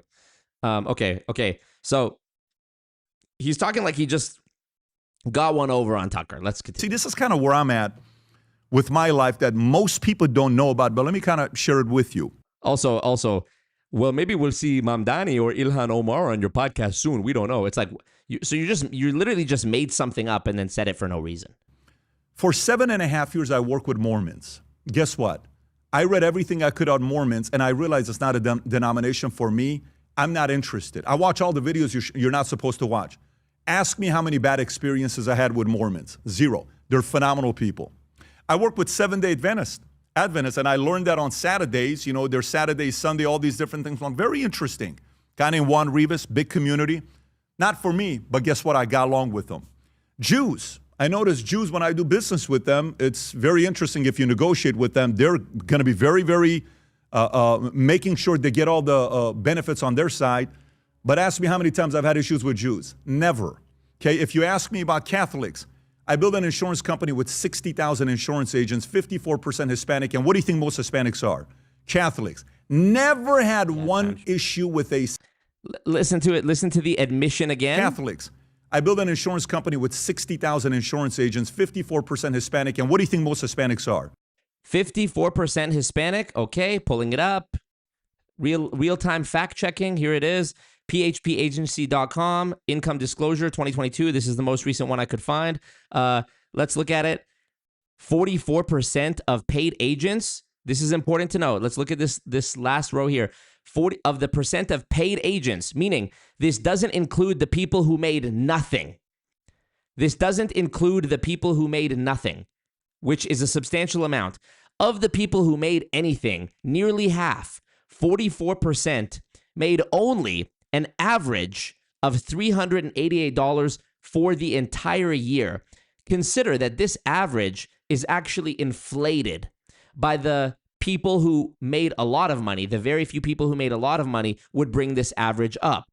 If math is not your strong suit, if you're not a numbers guy, simple analogy to understanding that is, let's say you're solving for the average of me and Jeff Bezos's income for the past year. It would effectively be Jeff Bezos divided by 2, because I make so little compared to Jeff Bezos that by generating an average, adding up the total of what we both made and dividing by 2 people would make me look a lot better than I am. It would also make him look like he's not earning nearly as much, which would be beneficial to you if you were running a multi-level marketing scheme, because it makes the income disparity look not so dramatic when in actuality it is. So let's say Jeff Bezos last year made $50 billion. The average of me and Jeff Bezos' income is basically $25 billion, because I didn't even make anywhere close to, I didn't even make $1 million. I didn't even make $100,000 last year, for example. So it's essentially $25 billion average between both of us. Makes me look better, makes him look worse. Okay. Let's see if it tells us what percent of agents even made anything. So 44% of people, I mean, is this not bad enough? Another 30%. So another 30% of people made an average of $23.73 for the year. 2,373 divided by 12 months. So we're talking $197 a month or $50 a week. Also, consider that the average is inflated. Also consider that new associates pay a one-time fee of $200. This $200 fee would eat into whatever the amount is that you made. Additionally, an annual fee of $99 or $180 is also part of it. So factor that in as well. Already, just these bottom two layers make up 74, almost 75% of all people who made anything in the company. So 3/4 of people who made anything. This doesn't include the people who paid the $200 fee to join and didn't end up making anything. They just are out $200. Of the people who even made anything, 74% of all those people made this.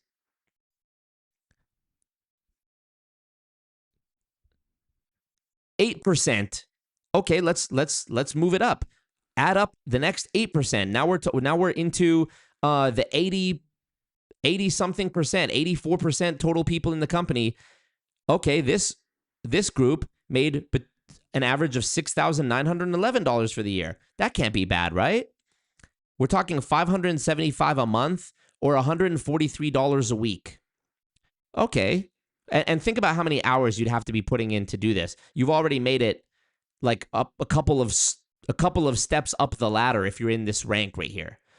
Only 0.17% of people made over $500,000, with the average being just under $1 million. 0.17. 0.17 of what? How many insurance agents did he say he had? 60,000? Let's just use 60,000 as a number. Oops.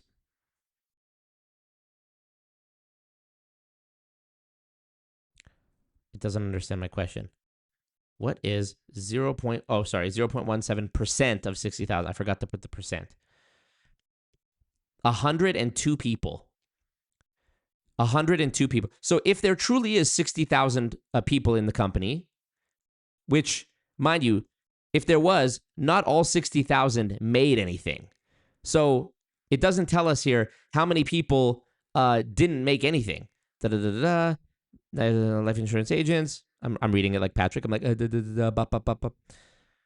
doesn't tell us that. It only tells us, it only tells us how many people got anything. These numbers only show people who got anything. But let's just, for the sake of the math, just to be generous, let's assume that there's 60,000 people who got paid, which realistically we know it's not nearly that many. If you know anything about the churn rate in multi-level marketing companies generally. Let's just assume, to be fair, to be generous to Patrick, that all 60,000 of those people who exist, who definitely exist, let's assume they all got paid. The 0.17% that actually made exceptional level of wealth or money in the company was 102 people. Imagine bragging about changing lives of thousands and thousands of people, and out of 60,000, only 102 were even able to make an average of just under $1 million, which again, the number would be inflated by the much lesser amount of 102 that is really making the lion's share, in my opinion, based on my understanding. 0.17% made made over 500,000. So I guess between 500,000 and $1 million. But I'm sure there are people, well, it just says over 500,000. So I guess then based on that, there could be people who made over $1 million, right? But their number is being brought down, like in the Bezos example I did, by these losers who only made 500K, for example. So Rob V 2026 donated 15 Canadian dollars. I vote for Always Marco to be the third accountant in PBD's offer he made to Tucker Carlson. Yes. We're going to get to that. So anyways, I'm just bringing that up because here's a guy. This is a guy who is sitting here whining about the American dream and how he built his insurance company.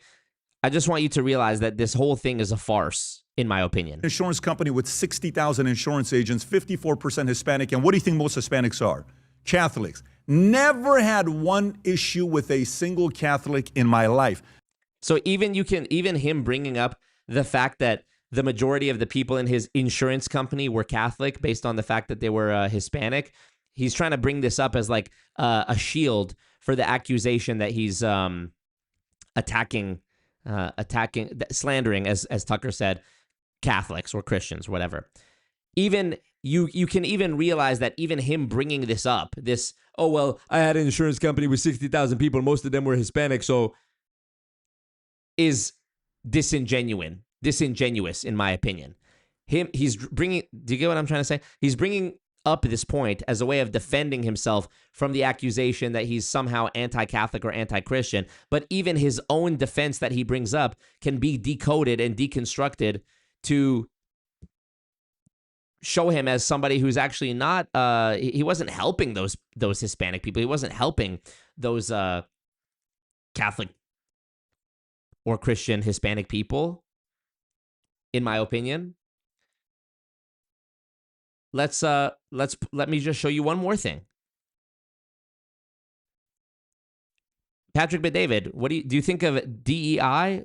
Do you guys think Patrick Bet-David loves DEI?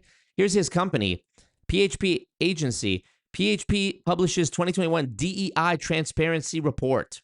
Let's check it out. Oh, a nice little infographic for us. 42% Hispanic/Latino, 32% Black African American, 13% white, 11% other, 53% female. So Black and Latinos, Black people, Black African American and Hispanic Latino make up, if you add these two numbers up, 74.8, 74.9, let's just call it 75%. 3/4 of the people in your company, Black and Hispanic, and we looked at the income disclosure, 3/4 of the people making far less than minimum wage earnings for the year. So bringing up your insurance company as a way of defending against any sort of poor judgment or immorality or anything for that matter is, once again, an attempt to pull the wool over your eyes, in my opinion. Let's continue. And last but not least, Islam, Muslim. I lived with them for 11 years. When you say Sharia law has made Islamic societies more advanced than the West, I lived with the IRGC and the Hezbollahs in Iran, where my mother and my sister were frightened to walk outside. That's this guy. I lived with them, okay? Not hypotheticals. And, you know, we are now both very wealthy. You come from a very wealthy family. I think you also may have married into a wealthy family, and you made a lot of money. You made a lot of money in your life, and your business is doing very well today. When you go to dinner, you're having dinner with people that are going to make having dinner mentioned. Sure you see the best side of everything you go to. When I went to Mumbai, they showed me the best part of Mumbai. I went to the slums because I wanted to see what it looked like. Whatever part of the world I go to, I get treated royally today. Why? Because they want to show me the best. But I lived in the worst when our family had nothing. Literally nothing is what we had when we lived in Iran. Regular places, we lived in the city of Tehran. But you know, as crazy as that is, do you know my chef that lives with us? When we go on the road, he's with us all the time. Do you know he's Muslim? And he The way he says Muslim with the hard M. I love it. We're going to bring on a Muslim guest after this as well. Christy says, PBD has talked so much crap about Tucker. This is the first time Tucker has responded. So he must feel giddy that Tucker actually mentioned his name. Yeah, I get that. I get that vibe too. Kendra says, I loathe PBD. My ex was Iranian, same age as this guy, and made me watch him. Well, your ex was a fucking idiot. PBD is the Steven Seagal of speaking. With this stupid deer in the headlights face that he makes. What a fucking imbecile. The village idiot, you know? He's with us all the time. Do you know he's Muslim and he's Turkish and he's still a Muslim? And do you know what Turks did to Armenians and Assyrians? You ever heard of the Armenian genocide or the Assyrian genocide? You ever heard of that? 1.5 million, 300,000, 200,000. I love this guy. He's a great guy to us. He's very good to Listing off different random numbers, add that to the bingo sheet. us. Because I isolate the relationship with that individual. And I still tell him how concerned I am with what Islam could do to America. I am still concerned of that, of what's happened in many different societies. Look at, you know, what they're doing in Minnesota, many markets that we read about. Look at what's going on in New York right now. Look at what's going on in a couple places in Plano. Mentioning what's going on without actually getting into specifics, mentioned. That's a Trumpism as well. You look at what they're doing, frankly, it's so tremendous what they're doing. It's a disaster, frankly. You look at what they're doing at the southern border, frankly, it's Such a disgrace, but that's okay, right? That's such a Trumpism. We're looking into it. We're looking at what we're going to do. Maybe in 2 weeks, you'll know. 2 weeks. But I know a lot of people in Iran, you know, they love me. They listen. They say, Donald, you know what you're doing. So you're the best president we've ever had, frankly. And it's so true, so true. That's a Patrickism too. You look at what they're doing, okay? So okay, let me ask you this. Teletubbies. Do you like the purple one or the red one, right? So I'm watching Teletubbies with Dilly the other day, okay, yesterday. And inside the television, inside the Teletubbies body, right? It's PBD podcast. On how they're growing. And so Charlie Kirk, whom you and I think... Oh, a random Charlie Kirk made an appearance. You're walking in the grass in Pokemon on the Game Boy, and it's like... A random Charlie Kirk has appeared. Did not... Leave it to this guy to start bringing up random characters. Like, my impression is so accurate because it's like random character from nowhere. It's like a kid playing with their toys, trying to come up with a storyline if all of the toys were political figures. The kid playing with his toys. I'm pretending that I'm child Patrick Bet-David. So you've got Charlie Kirk here. I'm playing with the toys. Charlie Kirk here, right? The Shah of Iran is here. They're doing this. They're doing that. All of a sudden, Martin Luther King Jr. out of nowhere, he's coming over here. He's doing this. He's doing that, right? Boom. You set that to the side. Gandhi comes over. Gandhi is here. He's fighting with Ben Shapiro. Okay? That was Patrick as a kid playing with his toys. On in a couple places in Plano on how they're growing. And so Charlie Kirk, whom you and I think both admire, Charlie Kirk once said, I think it was 2 days before he was killed. I think it was 1 day before he was killed. He said, Islam is the sword the left is using to slit the throat of America. Let me read it to you one more time. Islam is the sword the left is using to slit the throat of America. Repeating something he already said? Add it to the bingo? Do you agree with Charlie? Because I do. I do.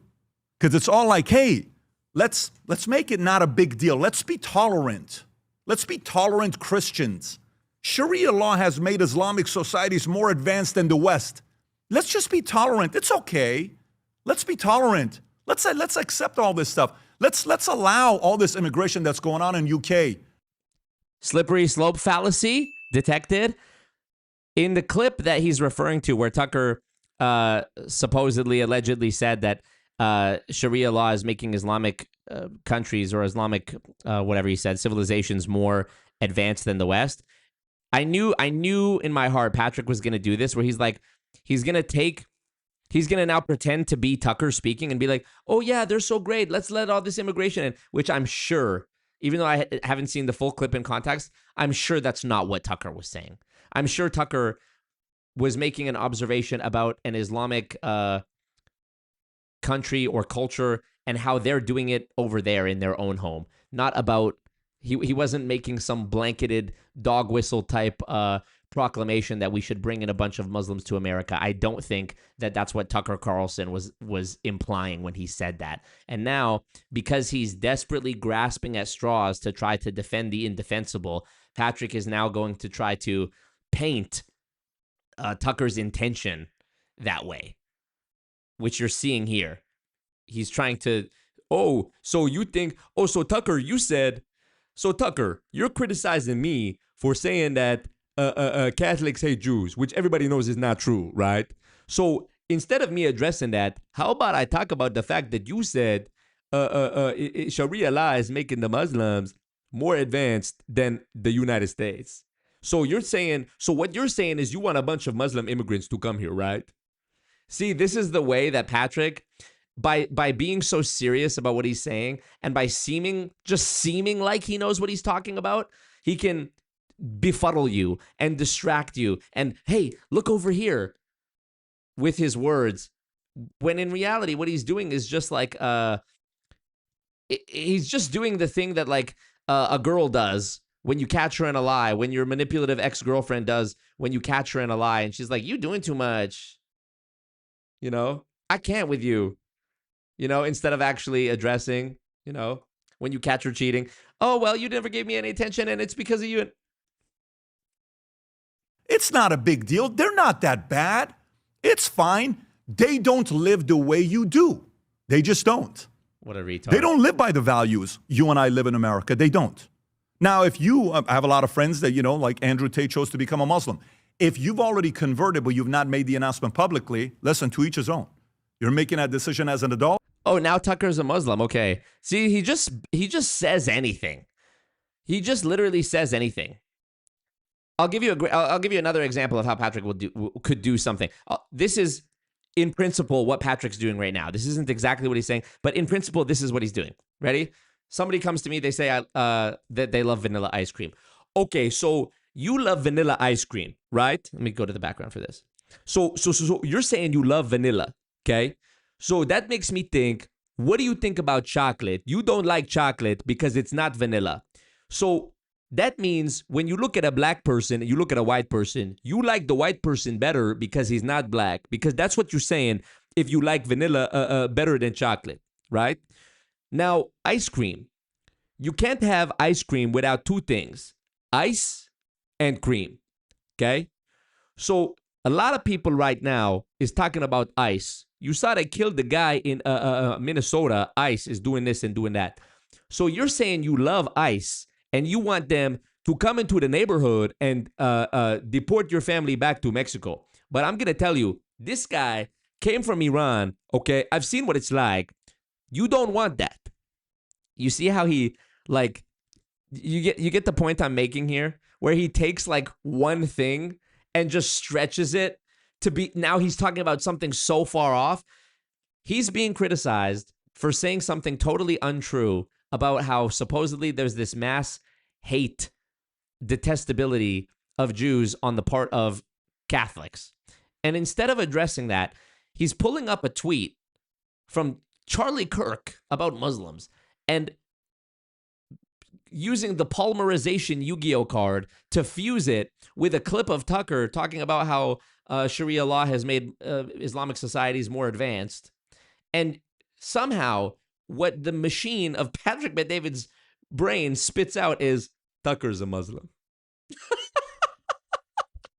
So maybe what we're going to do is we're going to see Ilhan Omar is on your show soon. We don't know. But maybe you want a bunch of Muslim immigrants to come to our country, okay? Or maybe you're already Muslim and we don't know. Just talking about nothing. Converted, but you've not made the announcement publicly. Listen, to each his own. You're making that decision as an adult. I support it. More power to you. But my priority is America first. My priority is to make sure we advance America in a way that young men are able to make enough money to get married and have 3+ kids. Yeah, you know how they're not going to do that, Patrick? By joining your multi-level marketing scheme that depends on a mathematically implausible and impossible endless chain recruiting system with incentives paid based on recruiting, in my opinion, based on my understanding, allegedly in my opinion. But go ahead. Go ahead and be on your high horse and talk about raising up young men and being America first when you are literally representative of the rot that exists in America today. You are the swamp. Preferably 4. And be able to have their kids' dream become a reality where if they want to go build a business and make billions, do it. If you want to make millions, do it. If you want to go in the military, do it. If you want to go out there and, have a regular job, making $58,000 a year at whatever company, but you're happy about your job because you're a school teacher, go do it. That's what I want. Giving multiple examples to make the same point, which is just a surface level observation with no nuance or intelligence behind it. Check it off the bingo. And as a Christian man, non-denominational, Christ is king. I say that comfortably. My life changed the day I accepted Jesus Christ as my Savior, January 21st of 2004. I will say that to a Jew, to a Muslim, to a Catholic, to anybody. That's my faith. And every day I fall short. When we first moved to Florida for the first 30 days, every single night. If Jesus Christ was here on earth today, and I would assume that I assume that if Jesus popped up in the room right now, he would already know a bunch of shit about me. I wouldn't be able to trick him and be like, oh, Jesus, I'm a circus performer. I imagine he would know because he has God powers, right? He has wisdom. I assume he would know who I actually am and what I've actually done. I wouldn't be able to trick Jesus, okay?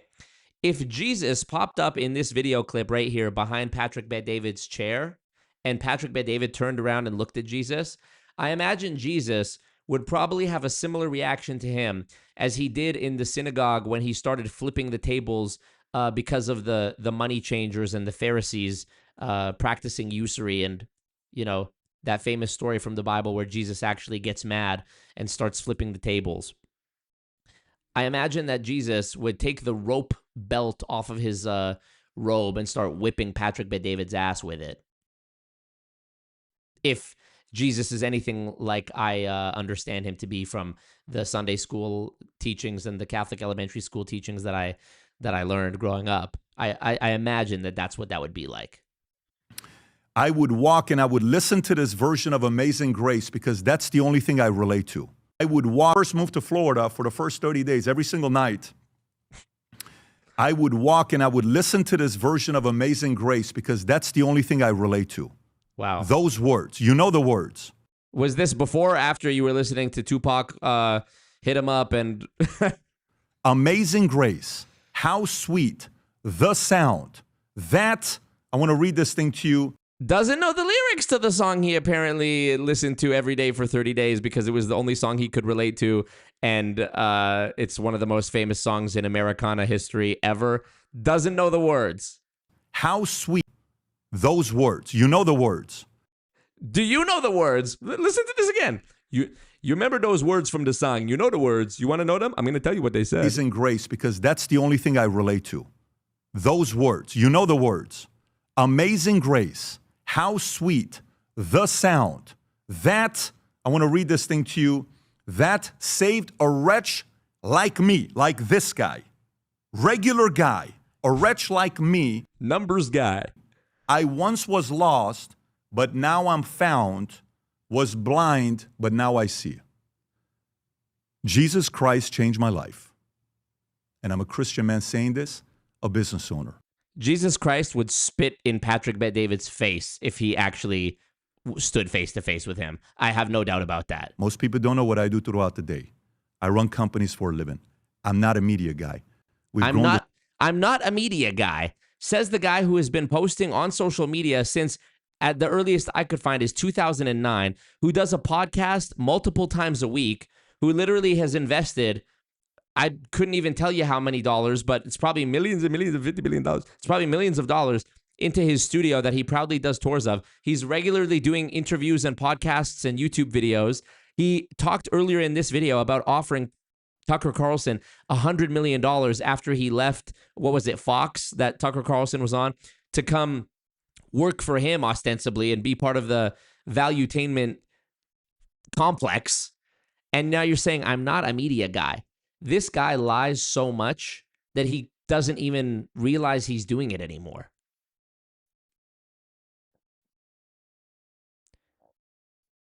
You know Pinocchio, how his nose grows every time he lies?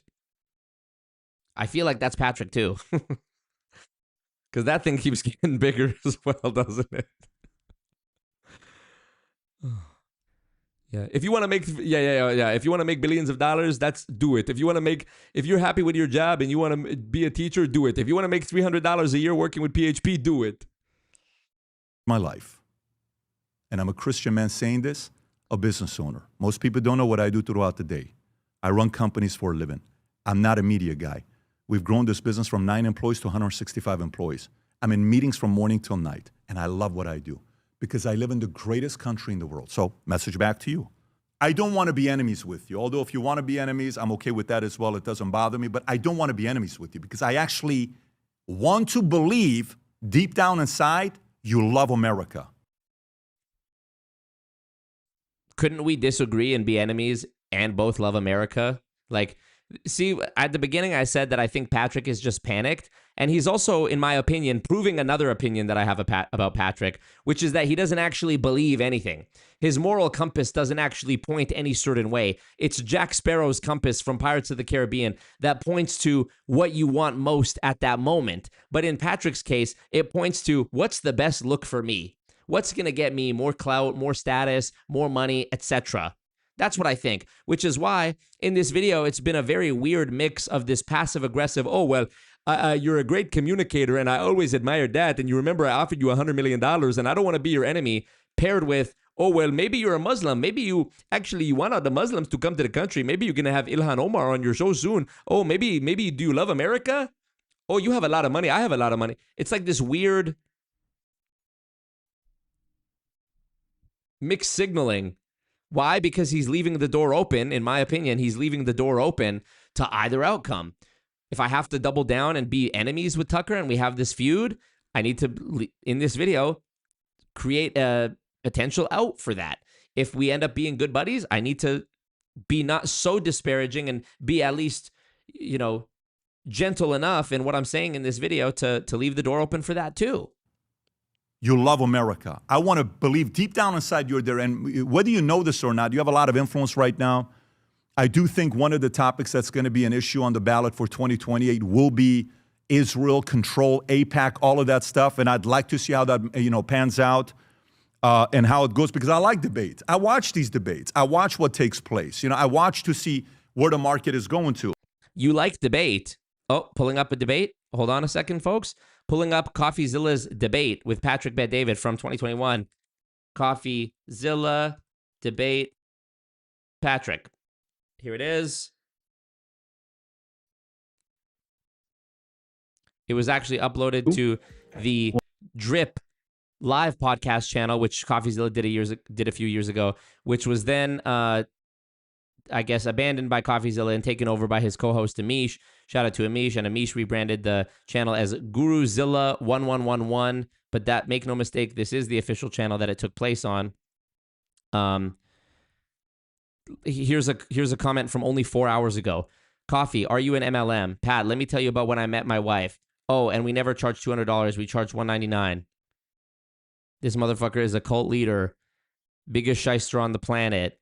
This man is a ninja ducking answers. Surprised he didn't choose politics as a career. He's a numbers guy only when it benefits his narrative. I mean, is your company an MLM? I love the camaraderie in the army. Yep. You can go watch this video. It only has 402K views, which I think is a shame. For a guy who claims that he loves debate in this video with CoffeeZilla. Sorry, for a guy who claims he loves debate in this video responding to Tucker Carlson, go watch an actual debate that he's done. Go watch the Jubilee video where he's debating the 20 socialists or whatever, the 20 libtards versus one capitalist. Go watch this video with CoffeeZilla and see how this guy is just a weaselly little worm slithering his way out of any direct question or, proposition that's put to him. So I don't know. I don't know what you're doing. I don't know if you're trying to get behind a Massey, because I think he's a pretty capable, talented guy. I don't know if you want to run. I don't know what you're solving for. I don't know if you're Muslim. I don't know if you want to run. I don't know if you like Thomas Massey. I don't know if you want Muslim immigrants. I don't know if Ilhan Omar is going to be on your podcast. This whole video was an I don't know if, just to babble. We got it. Oh, Tucker said something about me. Finally, he acknowledged my existence. Oh, okay, let's get a video out right away. We're going to get a lot of views on it right away. Okay, Rob, pull this up. But I don't have any thoughts prepared. Just turn the camera on. We'll figure it out. I don't know if you're like, well, I don't care if we win the midterms. I don't care. Let a Democrat win. Maybe sometimes America needs to go through the pruning process because I want to see destroy the GOP and start all over again. I don't know. Maybe that's the vision. If it is, more power to you. That's not my vision. Just making shit up. I don't know if you're a Muslim. If you are, more power to you. Maybe you did it in private.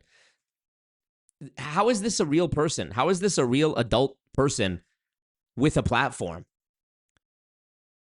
Imagine somebody sends me an email or makes a video about me being like, yeah, Marco, I really didn't like the thing you said about that multi-level marketing company because I disagree with you for this reason or that reason. And then my response is like, look, I don't know if you make macaroni and cheese every Tuesday. I don't know, but more power to you if you do that. I don't know if when you send a text message, you turn off the auto capitalization so that you type in lowercase to be more nonchalant. I don't know. If you're doing that, more power to you. I don't know. I don't know if, you say you talk about my YouTube channel.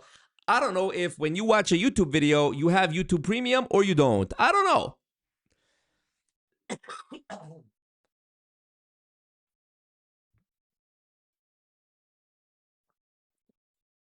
Literally just saying random nothings. Random nothings.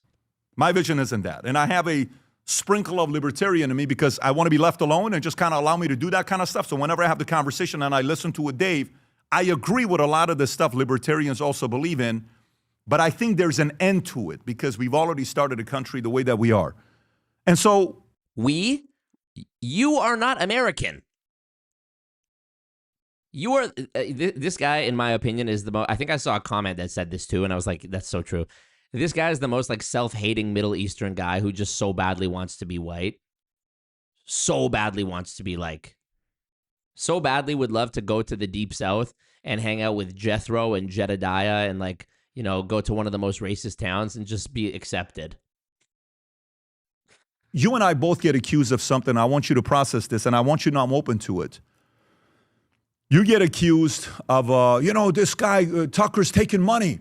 Oh, Pat's a Zionist. He's taking money from Israel. Never been to Israel. AIPAC messaged me and told me, you want to come to Israel? I said, I have no interest in going to Israel for you to pay for me. I'm going to go one day with my pastor. Oh, accusation cleared. Sure, you did it, Patrick. Congratulations.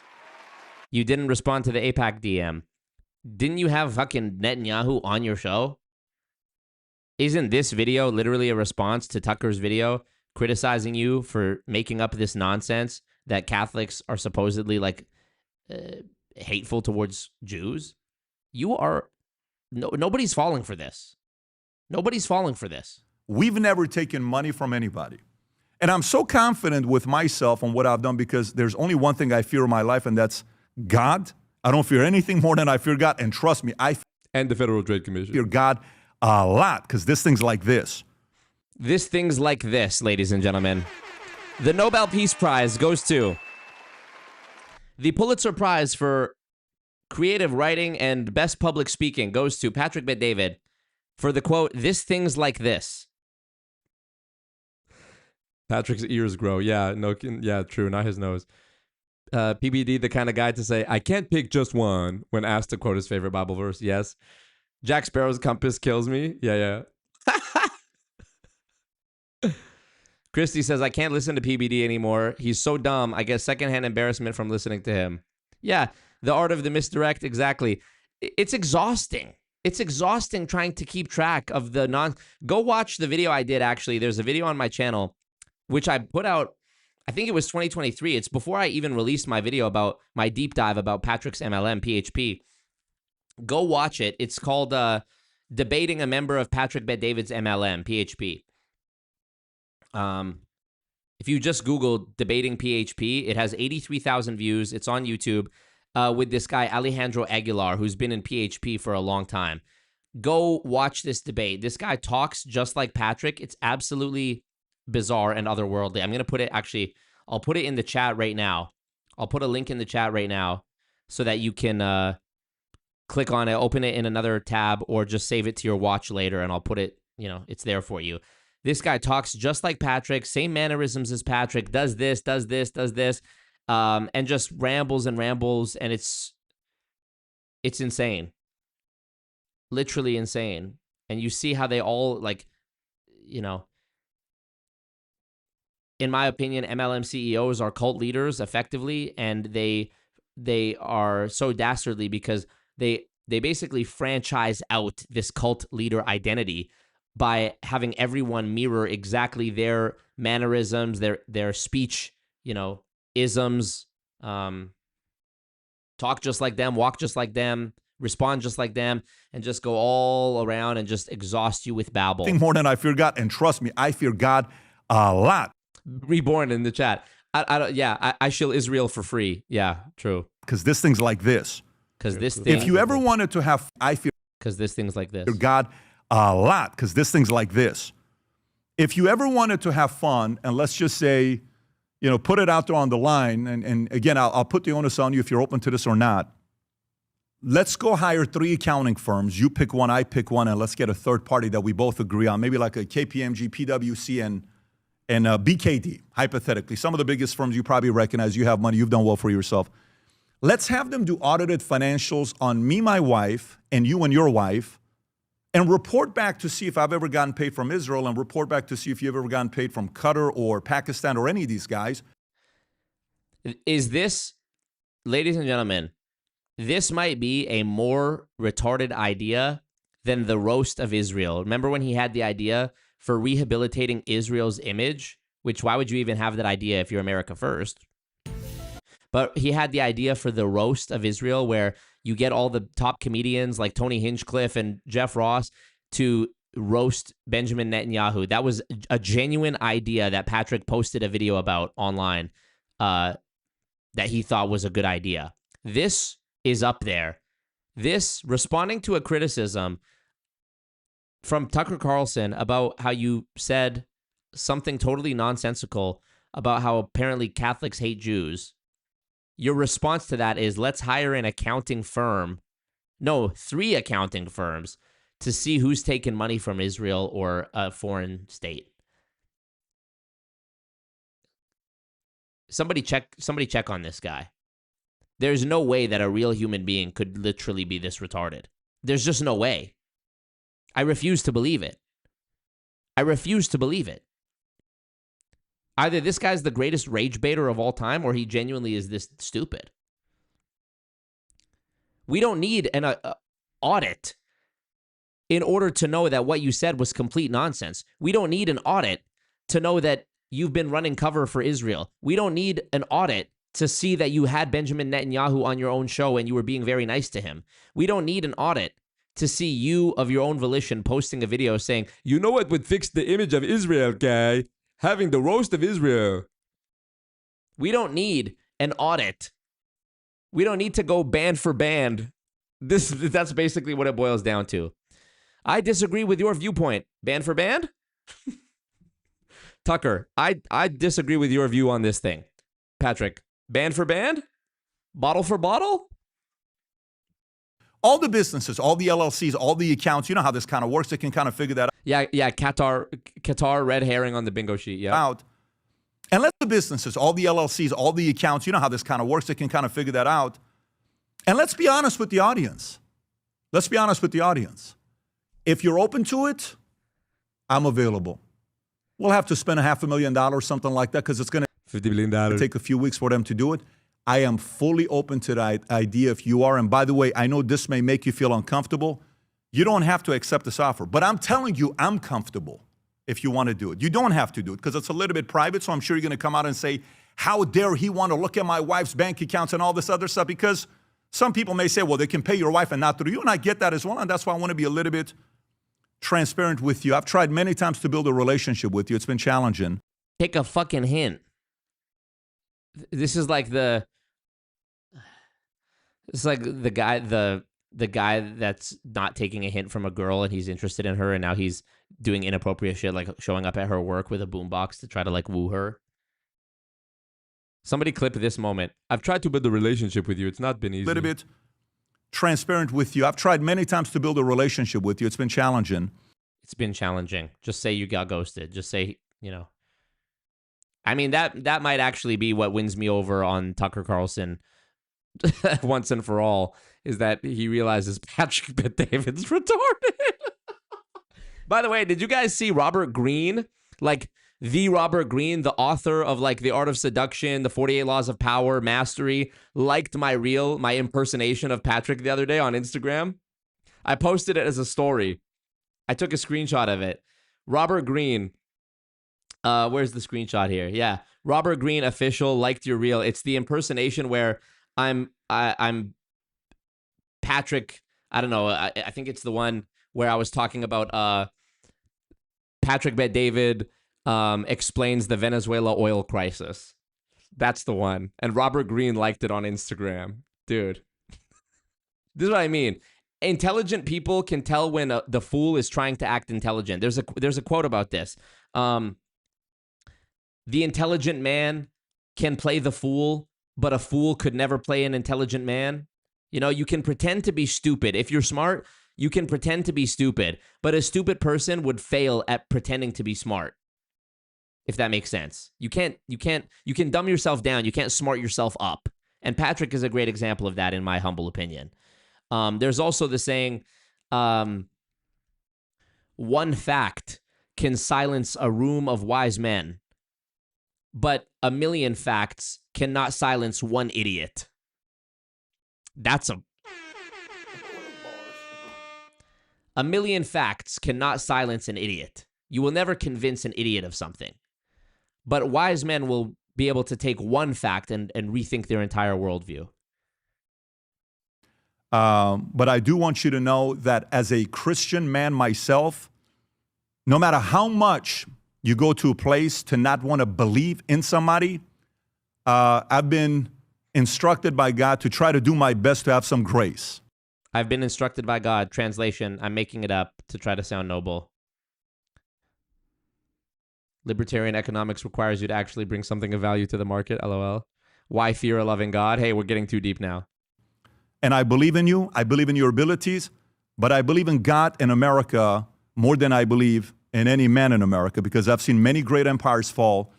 And for as long as I'm alive and I'm kicking, and if God wants to use me as a voice to elevate how amazing of a country we live in, how lucky we are to be here, I'm going to use my voice to elevate that message. I've been doing that since the time I went to dinner with a few different people in LA, and I was inspired and I was finally taught about how amazing this great country is, that we escaped Iran after 11 years and went to Germany at a refugee camp.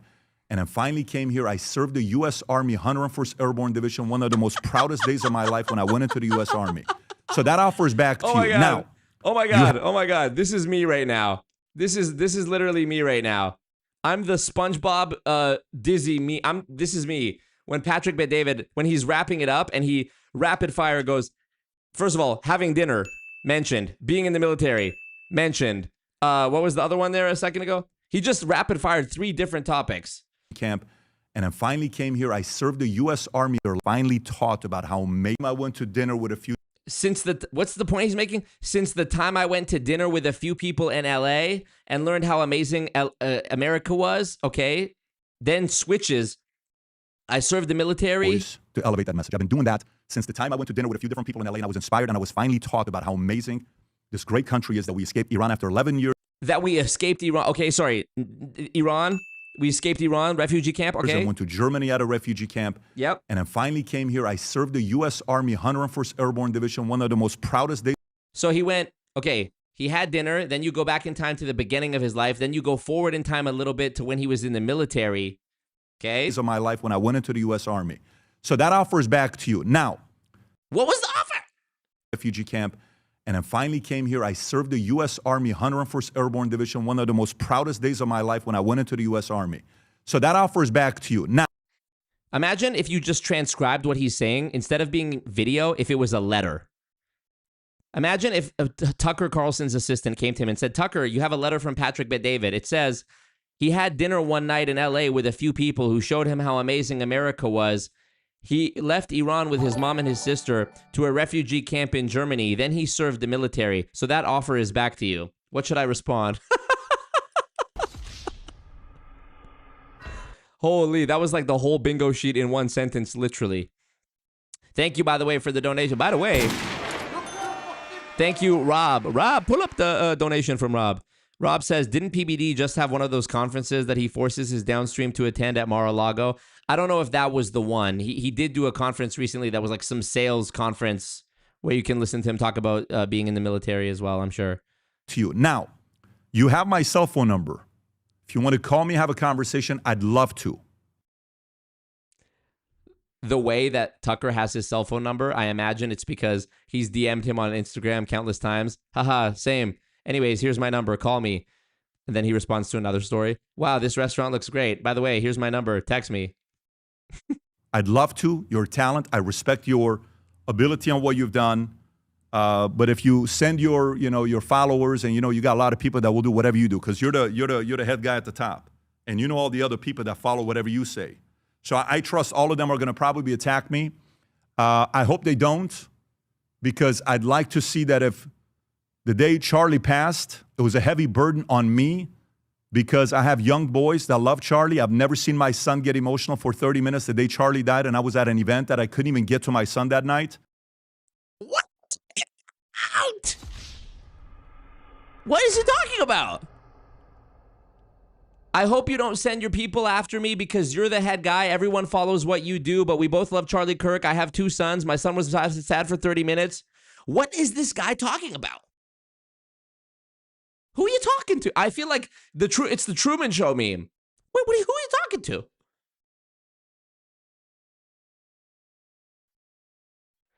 It's just rambling. This is just schizophrenia. This is Patrick Bet-David. Let me get you some help, Truman. Why is this so low quality? Let me get you some help, Truman. This is Patrick. Let me get you some help, Truman. You're not well. That's me, exhausted after listening to a 15-minute Patrick Bet-David video.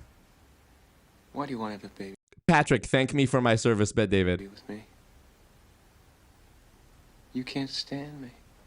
Skipping. All natural. Patrick being asked a question. Why are you with me? You can't stand me. Why don't you let me feel? So when I was in the military, I'm there with my, so then I meet my wife. I'm having dinner in LA last night. This is what she said. I'm having dinner last night. What the hell are you talking about? Who are you talking to? I've tasted other cocos. The future looks bright. Okay, anyways, you get it. I think there's a lot of movements that need our help. I'm willing to contribute in my own way. If you are willing to contribute, you know how to get a hold of me. You have my cell phone number. God bless.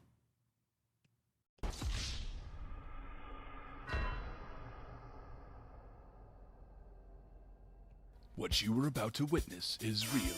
The participants are not actors. They are actual litigants with a case pending in civil court.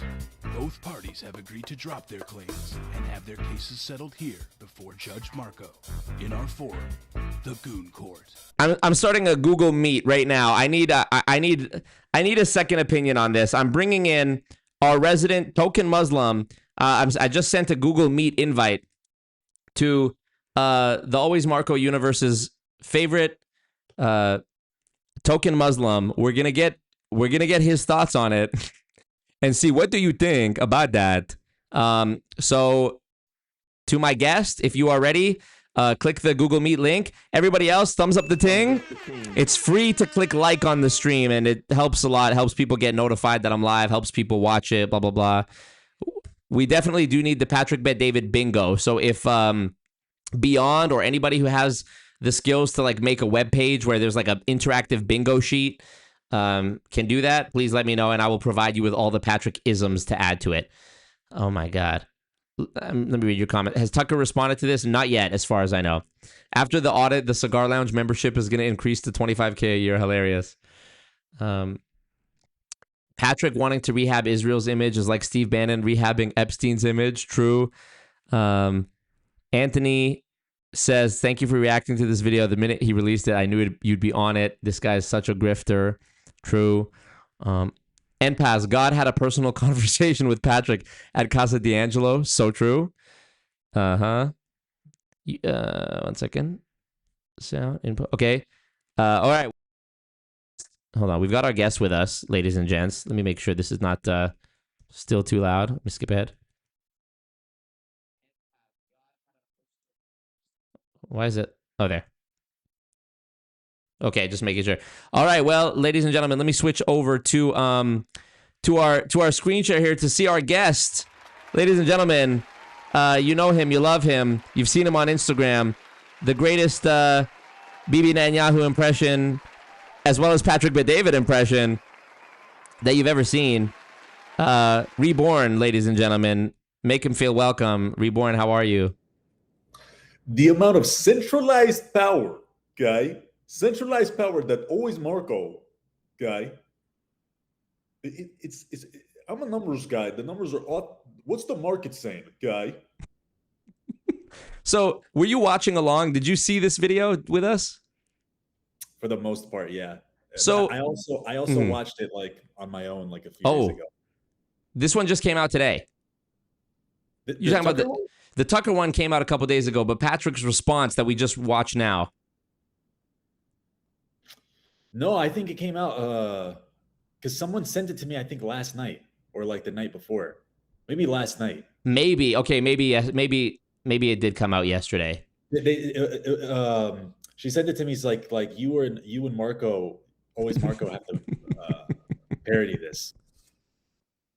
Literally, dude. So you watched it, okay? So you've seen he's just talking. Yeah, okay, you're right. My bad. It did come out April 17th. It's now April 18th. So it was yesterday.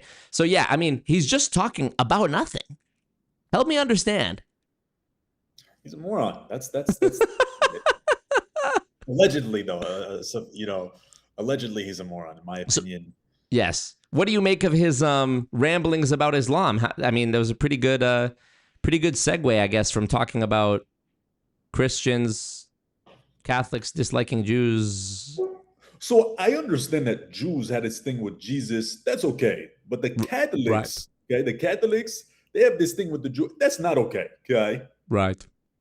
So so my thing with him on the Muslims is so like he weaponizes his little like 2-week I don't know vacation in Iran as like he's and translates it into like him being like some expert in Islam and Muslims. You know what I mean? Wasn't he like a little kid when he left Iran? He was a little kid, right? Well, I heard him say it. I lived there for 11 years. Okay. Right. 1, 2, 11. Okay. Yeah, he was a little kid. And listen, even if his experience was bad in Iran, I think he's exaggerating a lot of his shit, just like most of these fucking Iran, like free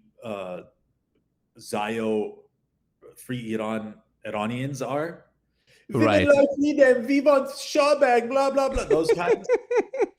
So I had dinner, okay, with a couple of Vivan Shawbag, okay, Shah's Iranians in Iran, okay. And the Hezbollah was there too. Yeah, right. Like, bro, What? Bro, when the revolution happened, like Hezbollah was made in 1982 in Lebanon. They're not even in Iran. Like, he's just making shit Don't up. do the math. Don't look too deep into it. Just take it as he says, okay? Just take his word for it. You're right. You're right. Patrick, the Muslim expert. He is. Because, you know, like he lived in one country that's Muslim. There's like, dude, there's like 57 Muslim countries or something. There's like 56, 57 Muslim countries. And another thing too, he's just gets so many things wrong. He's saying like only the Catholics and the Muslims have their one centralized person. That's not true. They have the Messiah, the Meshiach. Oh, that's a good point, but that's so true, actually. Yeah, he was their Pope, Schneerson or whatever his name was. Right, that's such a good point. They had Rabbi Schneerson when he was alive. That's so true. That's a great point. But also, Muslims don't have, like the Ayatollah, that's just for Shia Muslims. Okay. Shia Muslims are only 10% of the Muslim population. Most of them are what? Sunni? Is that it? Majority Sunni. They don't have a centralized power, guy. They don't have that. Y'all are the ones dancing around the rock, right? Well, all Muslims. Oh, okay. They all go walk around the rock. Okay, okay. It's not a rock. It's called the Kaaba. Sorry. I think some of your Islamophobia is leaching from. Maybe. Yes, true. His self-hating Middle Eastern who wants to be white is rubbing off. I saw a hilarious clip one time. Well, yeah, go ahead. No, like I'm just imagining you like turning into the Lebanese version of PBD.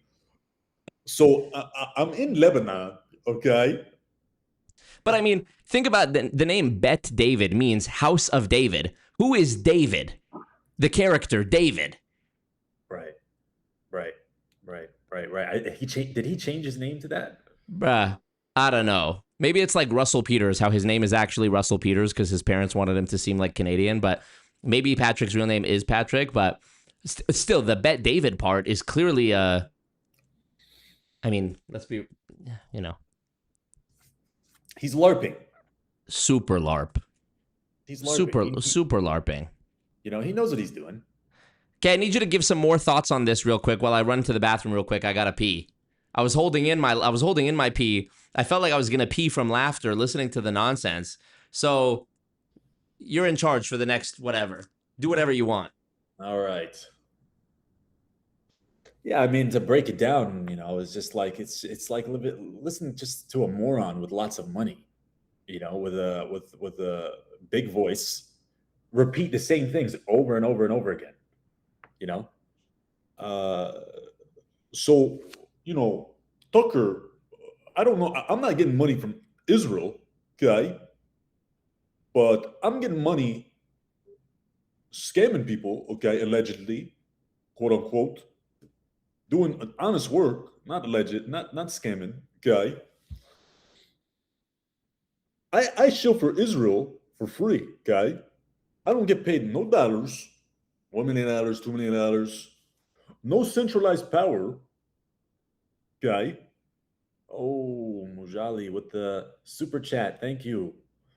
So Mujali sends a super chat, okay, $5. If you want to scale your business, okay, you can get that to $2 million. The accusation about him, like Tucker Carlson converting to Islam, I thought was like a little, yeah, like Marco said, it's very passive aggressive. It's it's very off putting. I can't even imagine what it'd be like working with this guy. You know, you need to get someone that can do a Tucker impression on the stream too. Let me try out my Tucker.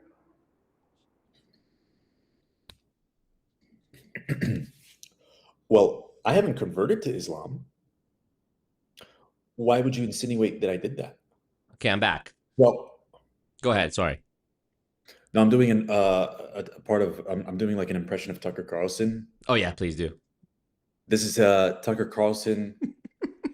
This is Tucker Carlson staring at Patrick Bet-David's nostrils. So they just get bigger, or do they just stay the same size? Because the more I stare at them, I get lost. It's quite scary, actually. Are they going to eat me? Do the laugh. So stupid. Yeah. Tucker always has this like, it's like a smug, like, you know what I mean? It's like a smug gotcha that he's always doing. Is like, I'm here with Reborn, and he's. So I'm here and I'm talking to Reborn. Now he's doing impressions. They're saying he's doing one of me. I don't think it's that good, but a lot of people watched it. I laughed. I thought it was great.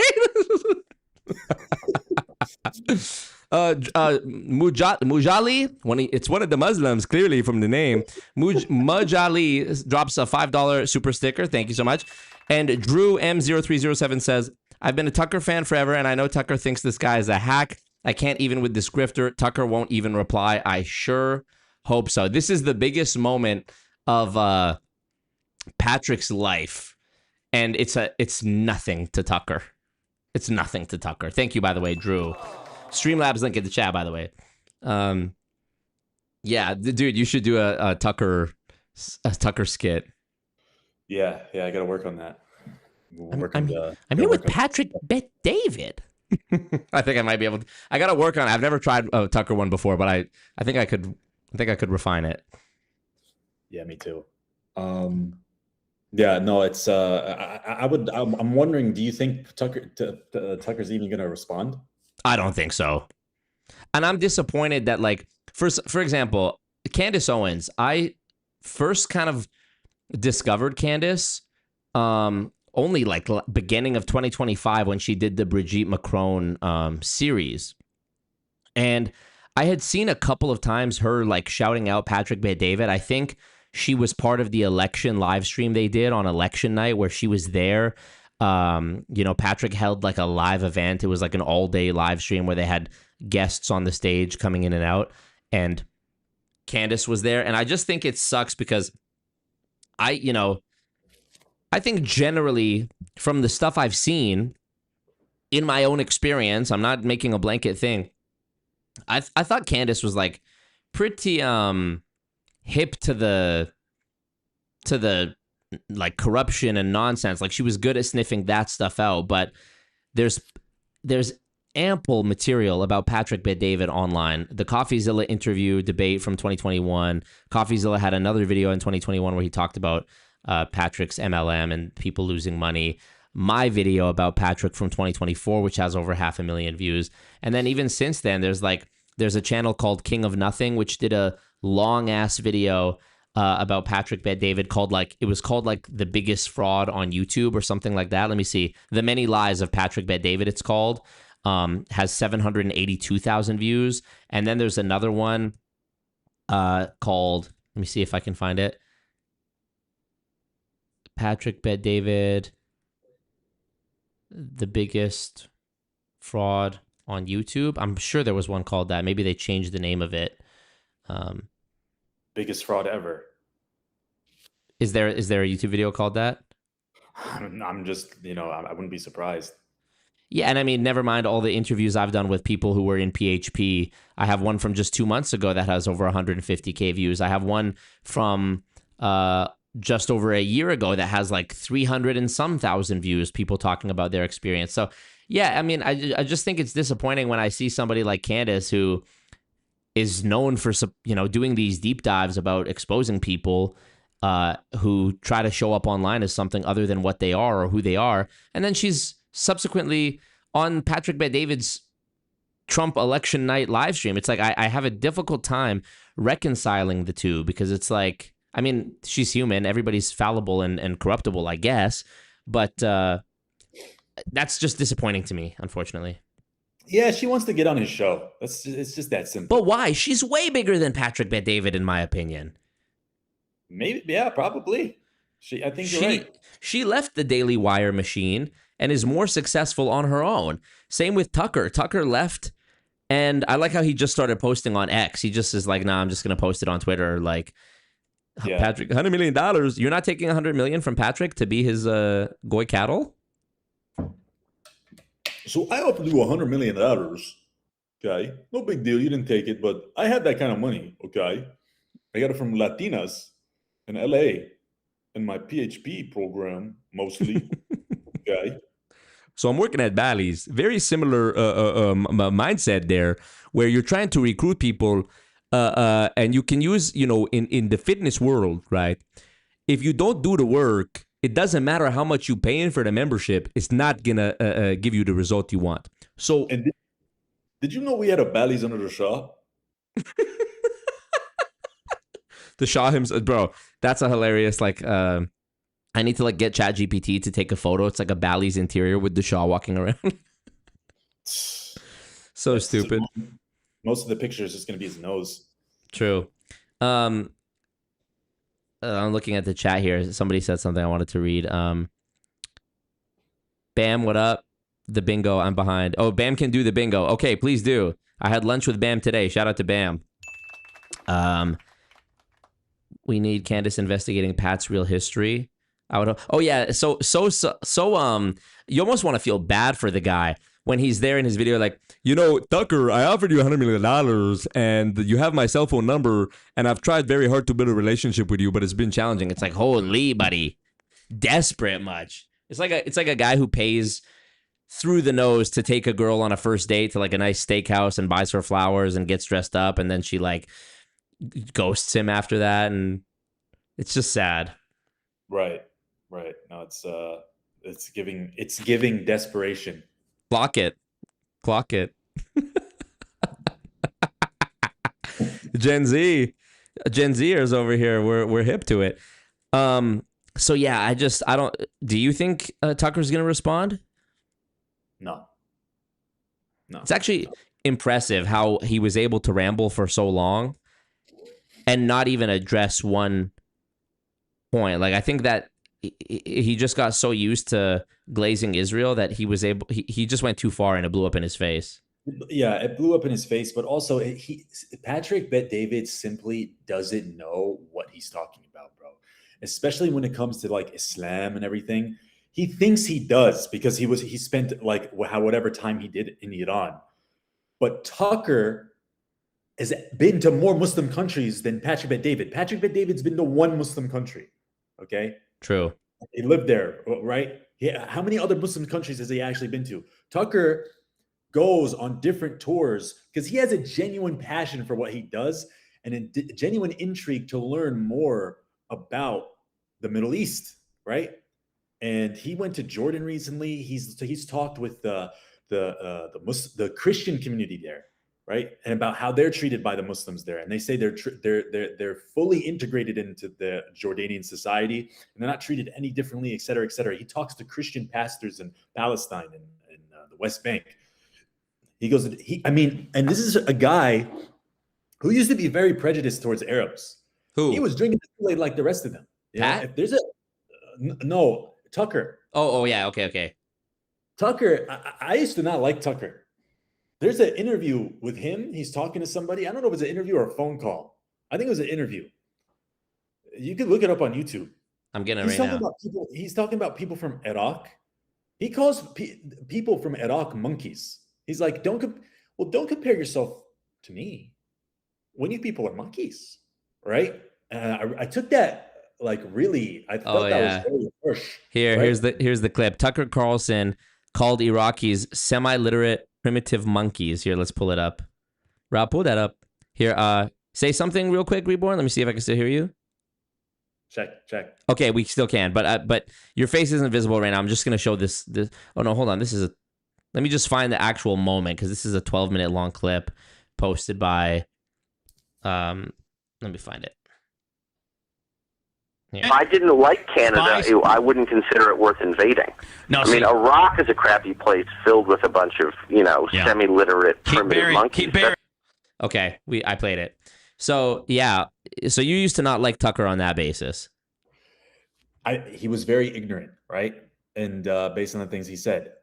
And especially since, he was racist. He didn't know what he was talking about. But also, for him to call Iraqis monkeys, Iraq used to be Mesopotamia, right? Algebra came from Iraq. Certain innovations in agriculture and irrigation came from there. The wheel was invented in 3500 BC in modern day Iraq. Right? Really? Yeah. Also, correct me if I'm wrong, but is ancient Babylon not also on the same land where Iraq is today? Yeah. Okay, because there's a book called The Richest Man in Babylon, which is like a good book about personal finance, and they talk about the history of Babylon, and they talk about like the Euphrates River, and so I'm thinking about it while I'm listening to the book, and I'm like, so where is this exactly? And I think it's Iraq, right? It's Iraq. Babylon, Mesopotamia, etc. They built most historians regard it as the foundation of civilization. Oh, okay. So for him to say that, it's just very ignorant, right? But listen, he's since changed his stance, right? And I think is genuine, right? He went from saying all that to traveling around the Middle East. He even bought a house in Qatar, right? So, people can change, right? And we don't have to, hold on to grudges if their changes are genuine, et cetera, depending on who they are, and I respect that about him. But this guy, PBD, man, he's just so stuck to the same song and dance that, like, if somebody sat down and really explained how wrong he is, and the fact that he had a bad experience in one singular Shia Muslim country, that's not even a reflection of of Islam in itself in a general sense, that even if he got that explanation, he'd still reiterate his same bullshit talking points. Right. Yeah, I think if I'm doing the math correctly, Patrick was either in the military or had just come out of the military around the time that, like, it was like post 9/11, George Bush first administration, peak Islamophobia, Arabophobia time. And so I think I'm just imagining, I just have this portrait in my mind of Patrick Bet-David as a youngster trying to, like, be in with the white boys and, like, try to prove how patriotic and American he is. So really subscribe to this anti-Arab, anti-whatever Muslim belief or attitude, I guess. And is feeling the plates shift beneath his feet as that becomes no longer popular, as people realize actually we've been fed decades of propaganda through the Western media You know, you have movies like, you know, basically every Adam Sandler movie. You know, you don't mess with the Zohan, where he's an Israeli soldier who's like kind of a goofball, but then the villain is a guy named Fatouche, like the Lebanese salad. And it's like, you know, he's like some cartoonishly, almost like Jafar from Aladdin type Arab villain. And then you had Borat, obviously. You had the dictator, Sacha Baron Cohen, the dictator. You know, all these Seth Rogen movies that were just promoting like being a I don't know, smoking weed and being a loser. Every movie, every war movie, they were going up against Muhammad and Ahmed and, you know, Arabs. Iron Man 1, even the 10 Rings. Remember in the beginning of Iron Man 1, he gets blown up on the side of the road in like Afghanistan, and he wakes up in the cave and they're all around him like, yalla, yalla. And it's like the 10 Rings. And then fast forward to when they released the Shang-Chi movie, and now the 10 Rings was Chinese. Right, yeah. So there's similar characteristics with all those people you mentioned, but we don't have to get into that. Yeah, Seth Rogen, Sacha Baron Cohen, Adam Sandler, they are all Jewish. And there's another example I'm trying to think of that escapes. I mean, it's not just comedy, too. I mean, comedy is the way that you sort of cushion. You could cushion propaganda in comedy, right? Like, haha, it's just a joke. But we all know that, like, jokes are the cousins of truth. There's a little bit of truth in every joke, as they say. So, yeah, that was just something where, I don't know, it just became commonplace to spout that propaganda against Arabs of all kinds. And it's tough for me because I do think that criticism is warranted towards, like, for example, if you wanted to be critical of like the Muslim world, like, do I think that Muslim values are or like the Islamic faith is congruous with Western values? I don't think that, you know, could I go with my girlfriend to Iran and she wears shorts and a t-shirt and has her hair flowing? Well, I think you could, actually. I think a lot of them say they don't, but I swear to God, I just saw a video of a coffee shop in Tehran, the capital of Iran. It looks like it's in America. Like none of the women are wearing hijabs. You know, it's. I feel like there's a lot of exaggeration with what we hear. You know, but okay, that could be true. Well, okay, maybe that was a bad example, but perhaps there are other countries like even Dubai or like Qatar. Could I go there and hold hands with my girlfriend, and she wears, you know, weather appropriate attire, shorts and a t-shirt, and she's not veiled, and we walk around? Like, you get my point, right? Like, there is places that this wouldn't be accepted, and I don't think it's fair how.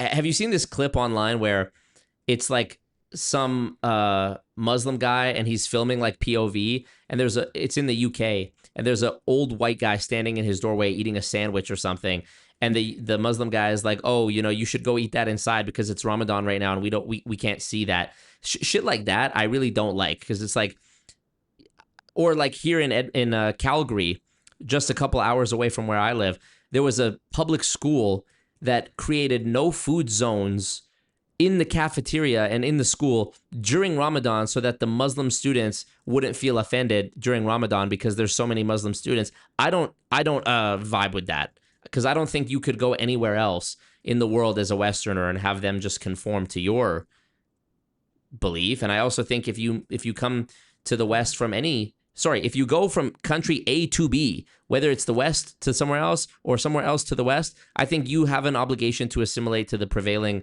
culture that's there. If I bring my wife to a Muslim country, I would honor the customs by having her wear a veil. If somebody comes here, I would want them to honor the customs and not push their own religion or ideology.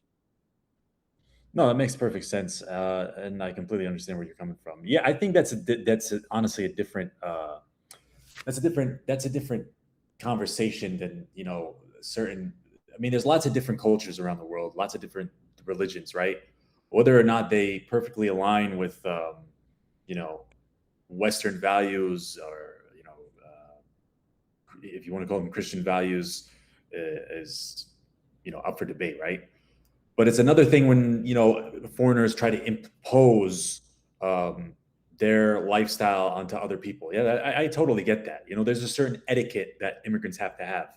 And that story, I mean, you mentioned about like the guy eating the sandwich in the hallway. That's just, to me, that's in the stupid. street. He's like outside, just outside of his door, and there's some Muslim guys walking down the street, and they basically tell him that since it's Ramadan, he should respect their fact that they're not eating by going inside and eating out of their sight. When they're out in public, they're outside on the street. Yeah, when you're an immigrant in another country, there's a certain etiquette that you have to have regarding that country, and how you behave there and your attitude towards it. Regardless whether it's America, Canada, or it's in the Middle East, or it's in China or Singapore, there should be a certain level of respect, right? That's fine. I think that a lot of immigrants, sometimes they don't have a lot of self-awareness, and they kind of only see things from their own POV, like that guy in the street, like, oh, well, that offends me, and they just, it's just a lack of self-awareness to a degree, and I agree. I think it's dumb, but Yeah. at the same time, that's a little bit of like a minimal thing, like some people will say like, oh, they're imposing Sharia law in London. I think that's just fear mongering. It's just BS. Like they there's no way they can actually even pull that off. UK is still its own country. The UK government has its own issues. I think. Do you think like how countries have official languages, right? And some even have official religions. Like there's Muslim, like explicitly Muslim countries. Like I think Indonesia is the most populated Muslim country in the world, right? Yeah. And I've been to Malaysia. I've seen there. I've been to Indonesia, and I've been. I guess Bali technically is Indonesia, but Bali's like the one part that's not subscribed to Islam. It's like Buddhist, I think. But anyways, do you think then, like, if someone comes to a country where the official languages are French and English, like Canada, they should either have to speak French or English? Do you agree with that? They should definitely learn it. Yeah. Yeah. They should. So then, if I emigrate to a country where the majority or where the official religion is Islam, what responsibility then do I have to adhere to the customs, or at least observe or respect, or acquiesce to the customs of the country's official religion, if that makes sense? You should conform to the religion of the country you're living in. Well, the point I'm trying to make is that, like, if let's say the official religion of Canada is Christian, which I don't know if it is, actually. I don't know if we have an official like religion, proclaimed religion. I don't think we do. Let me Google it and see. Does Canada have an official religion? No, it doesn't. But anyway, okay, let's say there's a country where the official religion is Christian, right? I would think that UK is, because it's part of the Commonwealth, and they say God save the Queen, for God and country, blah, blah, blah. Let me see if the UK does. The point I'm just trying to make is, like, when it comes to the guy eating the sandwich, it doesn't have an official religion, but has established churches in specific regions. The Church of England is the official established church. I mean, we know it's a Christian. We know it's historically, like Richard Dawkins even said, I'm a cultural Christian. Like, it's a Christian culture. I think maybe these Google results are now whitewashing it because we have to be so diverse and open to everything now. But I think 100 years ago, people would have probably told you the UK, Canada, they're Christian countries. I think they probably would have told you that. The point I'm trying to make is just that when I see a video like that of the Muslim guys in the UK telling the white guy to go back into his house to eat his sandwich because they're practicing Ramadan or they're observing Ramadan, I think that's wrong. I think that's like an example of, I talked about earlier in the stream, Patrick Bet-David is like a guy going into someone else's house and putting his feet up on the couch and being disrespectful when he should be trying to, like, be humble. I think the same about the example of the guy eating the sandwich. It's like, you shouldn't come to the UK and then start insisting Islam upon people. Yeah, definitely. Or just like, whatever like makes you comfortable for the month of Ramadan. Like, it's stupid. stupid. I agree. No, it's that's just like immigrant etiquette, bro. It's not. I don't. To me, it's not even like a Muslim thing. It's just like you could find that with Christian immigrants coming from South America or Africa to Western countries too. I mean, like they might have like this certain etiquette that they're not, obliging by as far as good immigrants. It's not even if they're the same religion, you know. Yeah, yeah. I just think that like, I'm not saying that I don't want a multicultural society. Like I think you and I were talking about this the other day. Yesterday, we're having dinner, Casa D'Angelo. We're talking about it. I think we talked about how I'm grateful that I grew up going to school with like, I had friends of all kinds. I had black friends, Filipino friends, Chinese friends, white friends, Indian friends. I thought that was a beautiful thing. But you could go look at my class photos of every year growing up, and there was still a majority white Canadian student demographic in the school. And that was sort of like the guiding, I guess, culture, if you will, that everybody more or less conformed to. Like, yes, I went to school with kids named Mustafa and Arjun and whatever else, but they all spoke perfect English. Like, if you were blind, you wouldn't know you're talking to a brown kid versus a white kid.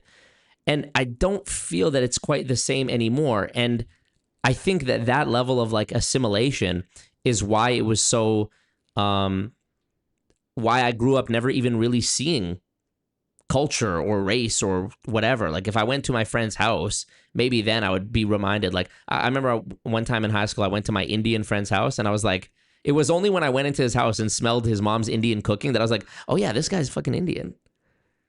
But you get what I'm saying? Yeah, yeah. No, I think the same thing happens in America too. It's like, language is a huge part of it, and they're speaking with the same accent as you, and they're speaking with the same language, just like you. Like you said, if you close your eyes, they sound just like you. So it's just like, yeah, they look a little different. Maybe their background's a little different, but that's a strong aspect of assimilation. It makes you feel comfortable with them, and right, yeah.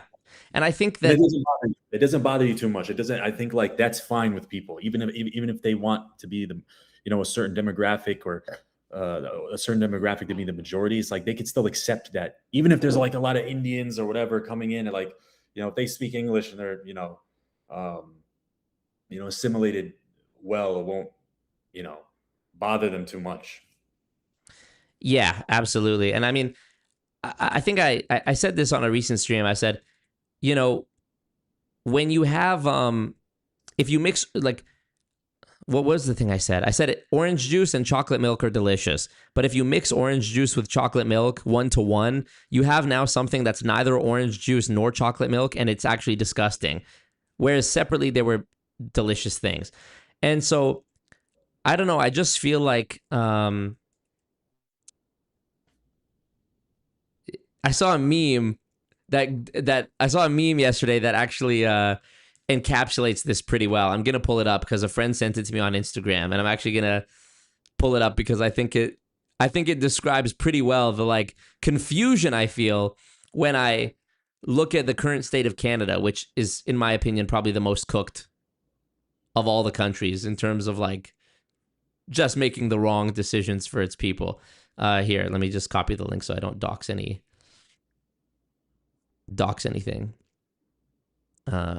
Copy link. Here we go. Okay.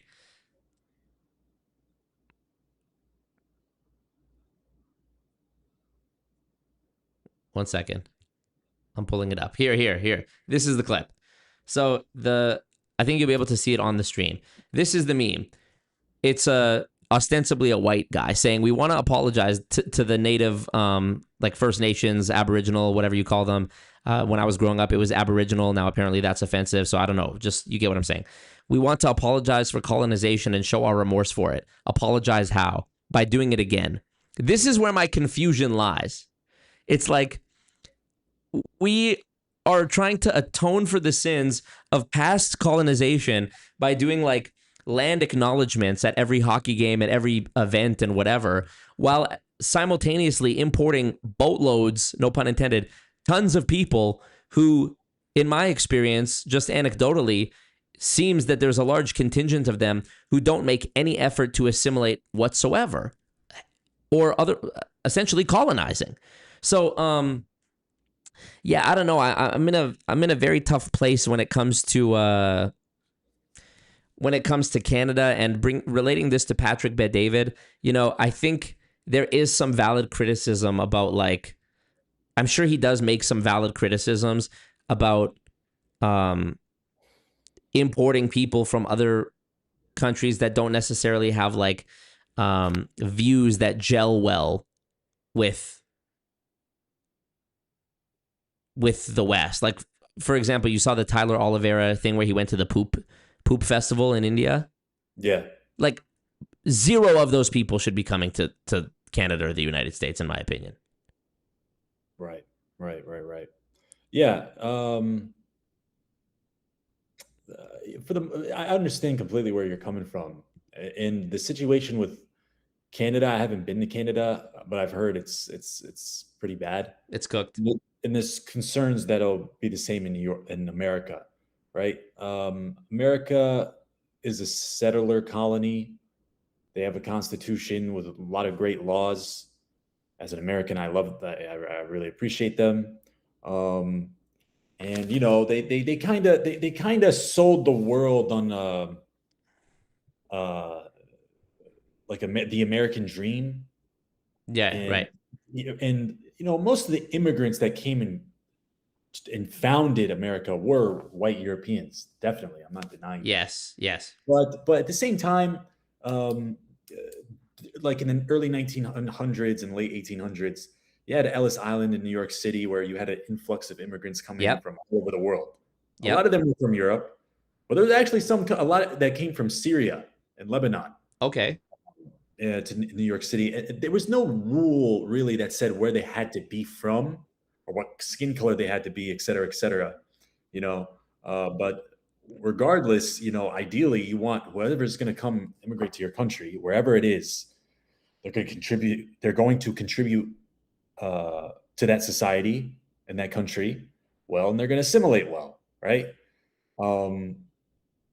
I think everybody today, they want to come to America because they see it as the land of the opportunity. It's like the, they see it as economic prosperity compared to like where they come from, their third world country somewhere else. Yeah. And it makes perfect sense why they see it that way. I mean, the dollar kind of dominates the world, economy. Oil sold in the dollar, and America's able to leverage sanctions and tariffs on other countries because their dollar's the king, their currency's king, right? So it kind of follows that people are going to want to come and immigrate here and Canada as well, because it's also doing much better economically than maybe Yep. I get that. But to your point, there has to be limits, right? There should be limits. But Yeah. the thing is, it's on the government. Who's responsible for imposing those limits? At the end of the day, like if I leave my door open to my house, I can't be mad if a bunch of cats or not that I'm saying that, immigrants are homeless people. So you think immigrants are like animals? Right. So like, I'm not saying we get like if homeless people kind of try to live in my house because they don't have one, I left my door open. Like, who the hell am I going to be mad at? It was my policy to leave it open, right? So it's in the homeless person's interest to try and come into my home, right? It's my job to stop it. So it's like I think directing the hate towards the immigrants is lost cause. It needs to there needs to be a policy change on their Same thing with the UK. Same thing with Europe. They're soft. I mean, you're right. Having some immigrants who don't act right, or perhaps like give everybody else a bad name, who's trying to flee from war or try to pursue a better life or the American dream. There are people who make it worse because they come from wherever they come from in Africa or India or wherever and commit crimes. They're ruining it for everybody, obviously. So I agree with that. Go ahead. No, you go. but also not even also at the same time, I feel like the more diverse a society is, the less trust there is. Yeah, I understand where you're coming from. You Like, know, do you think? I think Poland is the example where the prime minister has been very unabashed about how he's like, you can come visit, but you're not staying here. And I see videos that's like on the streets of Poland, and it's like there's a common feature. Everybody looks the same, which you can argue if that's bad or not. But I guarantee you they're not beefing with each other over dumb shit. And it just seems that as much as there is people coming to contribute in a positive way, there is an overwhelming amount that are not, whether they're from, and I mean, this is just anecdotal, but if you look at like in Edmonton specifically, or just across Canada, Ontario even, well, certainly Ontario, a lot of the people that get posted on these, like, hey, we're police, be on the lookout for, it's usually Muslims or Indians, bro. So I don't know. I'm having a difficult time reconciling my views as of recent, because you're right. It's a policy issue, and I've said this before. They are also getting scammed. A lot of these people, especially India, the people in India who come here, a lot of them, especially with the student visas or the H-1Bs, they are being promised that there's a better life in Canada. And so they put their entire life savings on the line to try to make the journey here. And they do. And then they find out that there's no jobs available. There's no housing available. And it actually is a worse thing for them. Plus, they have to deal with like xenophobia and people making fun of them for their accent or just blaming them for the general state of things, which isn't fair to them either. So it's tough. It is tough because, yeah, I don't know. I'm having a difficult time. Who's making those promises to them? The government? It's almost one of those things where it's like, yes, it's obviously a money generating scheme for the government, but there are also, the best of my understanding is that these fake diploma mill universities that are in Canada are also, they have like counterparts or agents or recruiters in India that are like part of setting it up, where that's part of the scheme. Is there's obviously money on both ends of the transaction, both getting them out of India and getting them into Canada. There's money. Yeah. So that's interesting. To your point, you said like a lot of the people getting posted on these sites are Indians and Muslims. Yep. Do you think that's a reflection of Indians and Muslims? It's really tough because, dude, I know that Islam is, they refer to it as the religion of peace, right? But I have a suspicion about that actually it's kind of more about, like, I think it would be disingenuous for any religious person to say that they wouldn't prefer if the whole world subscribed to their religion. I'm sure all the Christians would love if all the world was Christian. The Jews would love if all the world was Jewish. And the Muslims would love if all the world was Muslim. But it seems that there's like an effort, a concerted effort by people who subscribe to Islam. And again, I know there's many different like branches of it. So I know that even to say Islam is like kind of an umbrella term because there's Sunnis, there's Shias, whatever. But like, it seems calculated that there's so many like Muslims in the UK that are holding positions of office, or like even the one Somalian Muslim guy in Minnesota. It's like, something about that kind of makes me raise my eyebrow as well, because it's like, think about a country like Japan. Would you ever see a guy named Muhammad in the government of Japan? I don't think so. No, I doubt it. But Japan is nothing like UK, Canada, or America. It's not it's an indigenous country.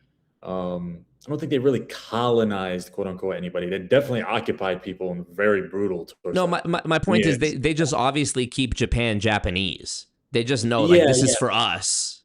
Yeah, I think that's a little harder to do for like a place like America or Canada, or even the UK, because the UK they had like a whole British Empire throughout the whole world. They colonized all those countries. They got them used to their language and education system, and then they want to they're used to the English system. They want to move there for better opportunities. But again, that's if there's too many, or there's people crossing the border or swimming in on boats to get to the UK, it's up to the government to stop it, right? Right. But I'm saying, like, we talked earlier about how there's like 50 plus Muslim countries. Why are so many Muslims insistent upon going to Canada and the US and the UK and like holding positions of office to reshape policy to seemingly bring in more immigrants and make it a more Muslim country? It's like, didn't you leave from a Muslim country to why? Couldn't you have just gone to another one? Well, I don't think there's a lot of Muslims holding power in America. There's like only a couple. Not yet, but in the UK. In the UK, yeah, there's a lot of Muslims, I think, in general in the UK. Like I said, that they colonized. I mean, they created Pakistan, right? And I think that's like where a majority of the Muslims that live there are Pakistani and Iraq. There's a lot of Iraqis too. I mean, the Britain pretty much formed the borders of Iraq. They were involved in the war in Iraq. You know, so I mean, I think it follows that a lot of people are going to want to immigrate there. Why? Because they want better opportunities, right? Same thing for America. Same thing for Canada. As far as them getting positions of power, a lot of immigrants in general usually lean left, right, or Democrat, simply because they're immigrants. You have unique cases like with Cubans or something because they came from like a brutal regime, or like, you know, the Persian that came from Iran. They're usually like really right wing, but for the most part, it's typical for them to just automatically lean left or Democratic. They're immigrants, so they're not part of the majority. So they, in their head, they don't see an issue with immigration, especially for people that look like them, right? You could argue that's an issue, right? That's a lack of self-awareness. I get it completely, you know. But I don't think there's this concerted takeover, though. You know, there's a few. I think that's that's the type of stuff that PBD pushes as like the you know, right, mongering. There's like, what you mentioned, the one guy in Minnesota. You meant Ilhan Omar, the woman. Right? No, there's the guy too, the one who's like the mayor. Oh, the guy who ran, but he got elected. I don't know. Win? I don't know. He's an idiot. And okay. Ilhan Omar is a fucking idiot too. I don't like that stupid bitch either. Yeah, like she complains about. There was one clip where she was like, "It's a disgusting idea that America is a white country," and my immediate reaction to that, I was like, "Fuck you, bitch! Like, go to a Muslim country." I agree. But shit, like, listen, it's because they automatically, like, instinctually lean left when they come and they immigrate to a society like. Which is ironic because you're from a very conservative religion. Right. Right. Isn't that funny? No, but see, and that's why, like, even me as a Muslim, I don't even like a lot of these Muslim politicians because they lean like towards the liberal. They sacrifice their quote unquote religious views or a lot of their positions just to appease like leftists and liberals to get votes. Their goal is votes. Because they know that voting liberal is like being left is like the feeling bad party where you like want to be accommodating to everyone. Yeah, and you know, as far as like I'll give you an example, like Ilhan Omar and a few other like Mamdani. He says he's Muslim. I don't really. I don't think he's that religious. Have you seen the video of him where he had like the accent only a few years ago? He had like a strong accent, and now he doesn't have it anymore. Yeah, that's corny as fuck. But you know, they both like appeal to like people who are LGBTQ. Right. I don't know, in Canada it's like, which is ironic. Oh yeah, Canada now you can't say LGBTQ. Canada now it's the sorry, let me get it. It's a fucking Wi-Fi password. It's the Wi-Fi, which is hilarious because somebody said, me and my friend were just talking about this, is like it was LGBT, then it was 2S LGBTQIA plus, and I'm like, now it's like some crazy MMIWGS2, sorry, G2S LGBTQQIA plus. So doesn't the plus, like, didn't we already have the plus? Didn't that already cover everything else? This sounds like, literally, what's your Wi-Fi password? MMIWG2SLGBTQQIA plus. It's insane.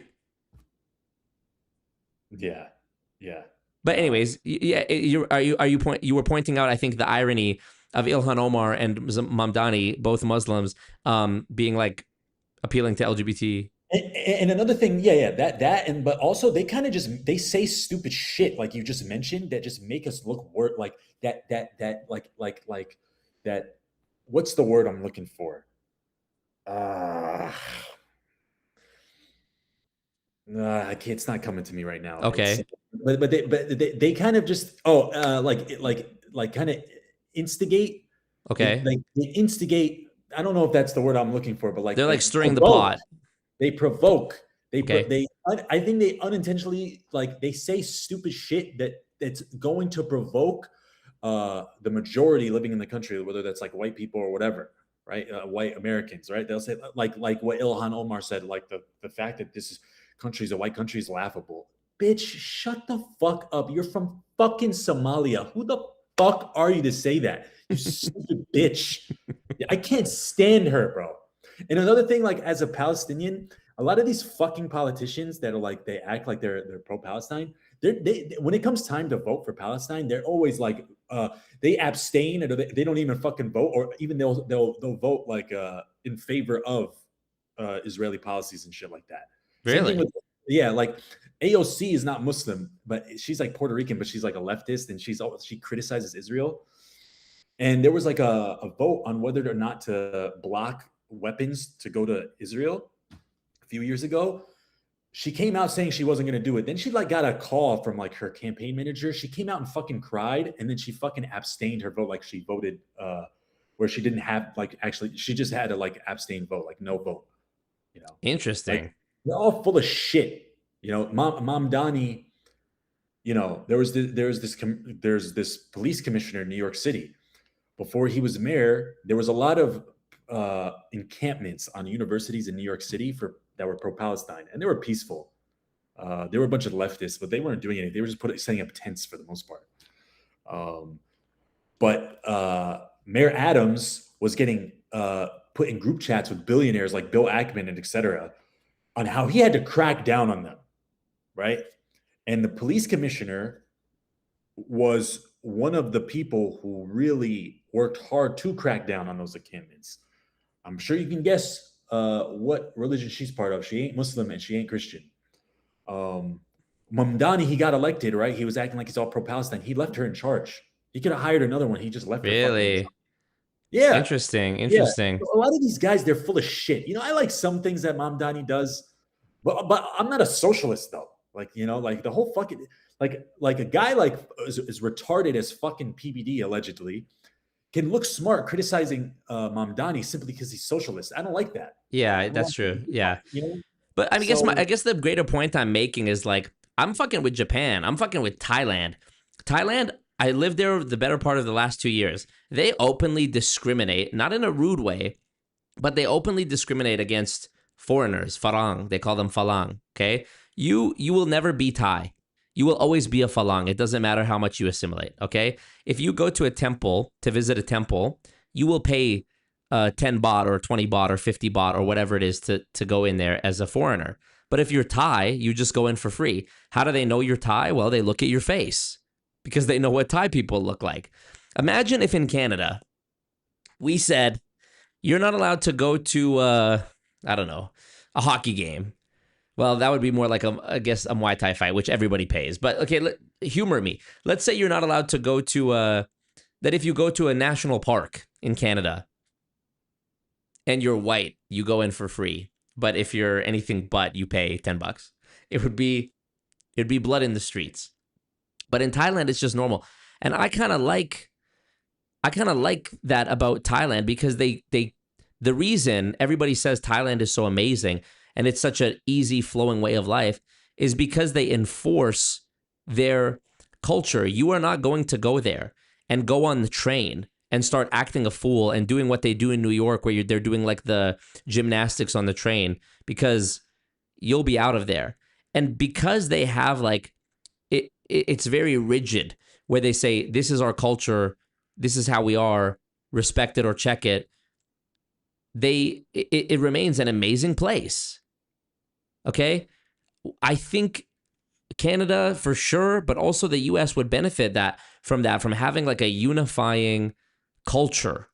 Because when everybody's just free to run around, it's a low trust society, and it feels like everyone's just trying to get one over on everybody else. Like there's the joke about like I'm in insert white country, Swedish guy in Sweden in the convenience store watching the African customer and the Indian teller, the Indian cashier trying to understand each other, but they both think they're ripping each other off. You know, they both think the other one is ripping them off. And it's like, you wouldn't have that if they were all Swedish, or if they all spoke Swedish and had assimilated and all spoke Swedish perfectly. You get what I'm saying? So even like Japan, as I mentioned before, you would never see a guy named Muhammad in the government in Japan. Same with Israel. I don't fuck with Israel, obviously, but they have a clear vision of what they want to do, as horrible as it is. They have a clear vision of what they want to do. I use Japan as an example because Japan has a clear vision of what they want to do, and it doesn't require colonizing or displacing or genociding anybody else. So I don't know. I just think, and that's an extreme example. Japan has their own problems with their population decline. It's a very insular economy. There's a lot of pressure, a lot of suicide, etc. I'm not saying it's perfect, but I'm just talking specifically about that one aspect, which is like Japan for the Japanese, every Muslim country for the Muslims. Can Sweden not be for the Swedish? Can Canada not be for the Canadians? Like, it's only racist or, you know, accused of being racist when you try to advocate on behalf of a like historically white country. People will start playing these language games with you and, oh, well, what is a Canadian? And didn't you know that Canada was colonized in the first place too? And they start playing these games when it comes to white countries that they don't do with anybody else. If you say about Japan, who literally had a nuke dropped on them, that you want to keep Japan for the Japanese, everyone will be like, yeah, you know, it's a very ancient culture. We got to preserve the culture. We have to respect it. It's their country. If, you know, what was the thing a few years ago in the World Cup where it was in Dubai, right? Where the World Cup was in Dubai. Oh, no, the Olympics, right? In Qatar, right? It was the Olympics? No, it was the World Cup in 2022. Okay, World Cup 2022. And there was the guy there was people who tried to sneak in like pride flags, right? And this was like the big story, that people were trying to sneak in pride flags. And it's like, the consensus, the argument online was basically like, should we try and have the World Cup be accessible and, you know, for everybody, or should we respect the customs of the nation that we're in, that it's being hosted in, because that's their beliefs? Me personally, I think you should respect the customs. So in a Muslim country, I wouldn't go to a Muslim country where they require women to cover up and be like, no, that's not right, that's oppressive, even though I think it is. I would still respect their customs. So that's all I'm saying is, like, come to Canada, respect the customs of Canada, act right. Don't be running around talking on speakerphone all loud. Don't be asking for free shit in the restaurant. Don't go eat, you know, everybody orders a water and shares 2 entrees and there's 6 of you and you don't tip. You know what I mean? Like, little shit like that.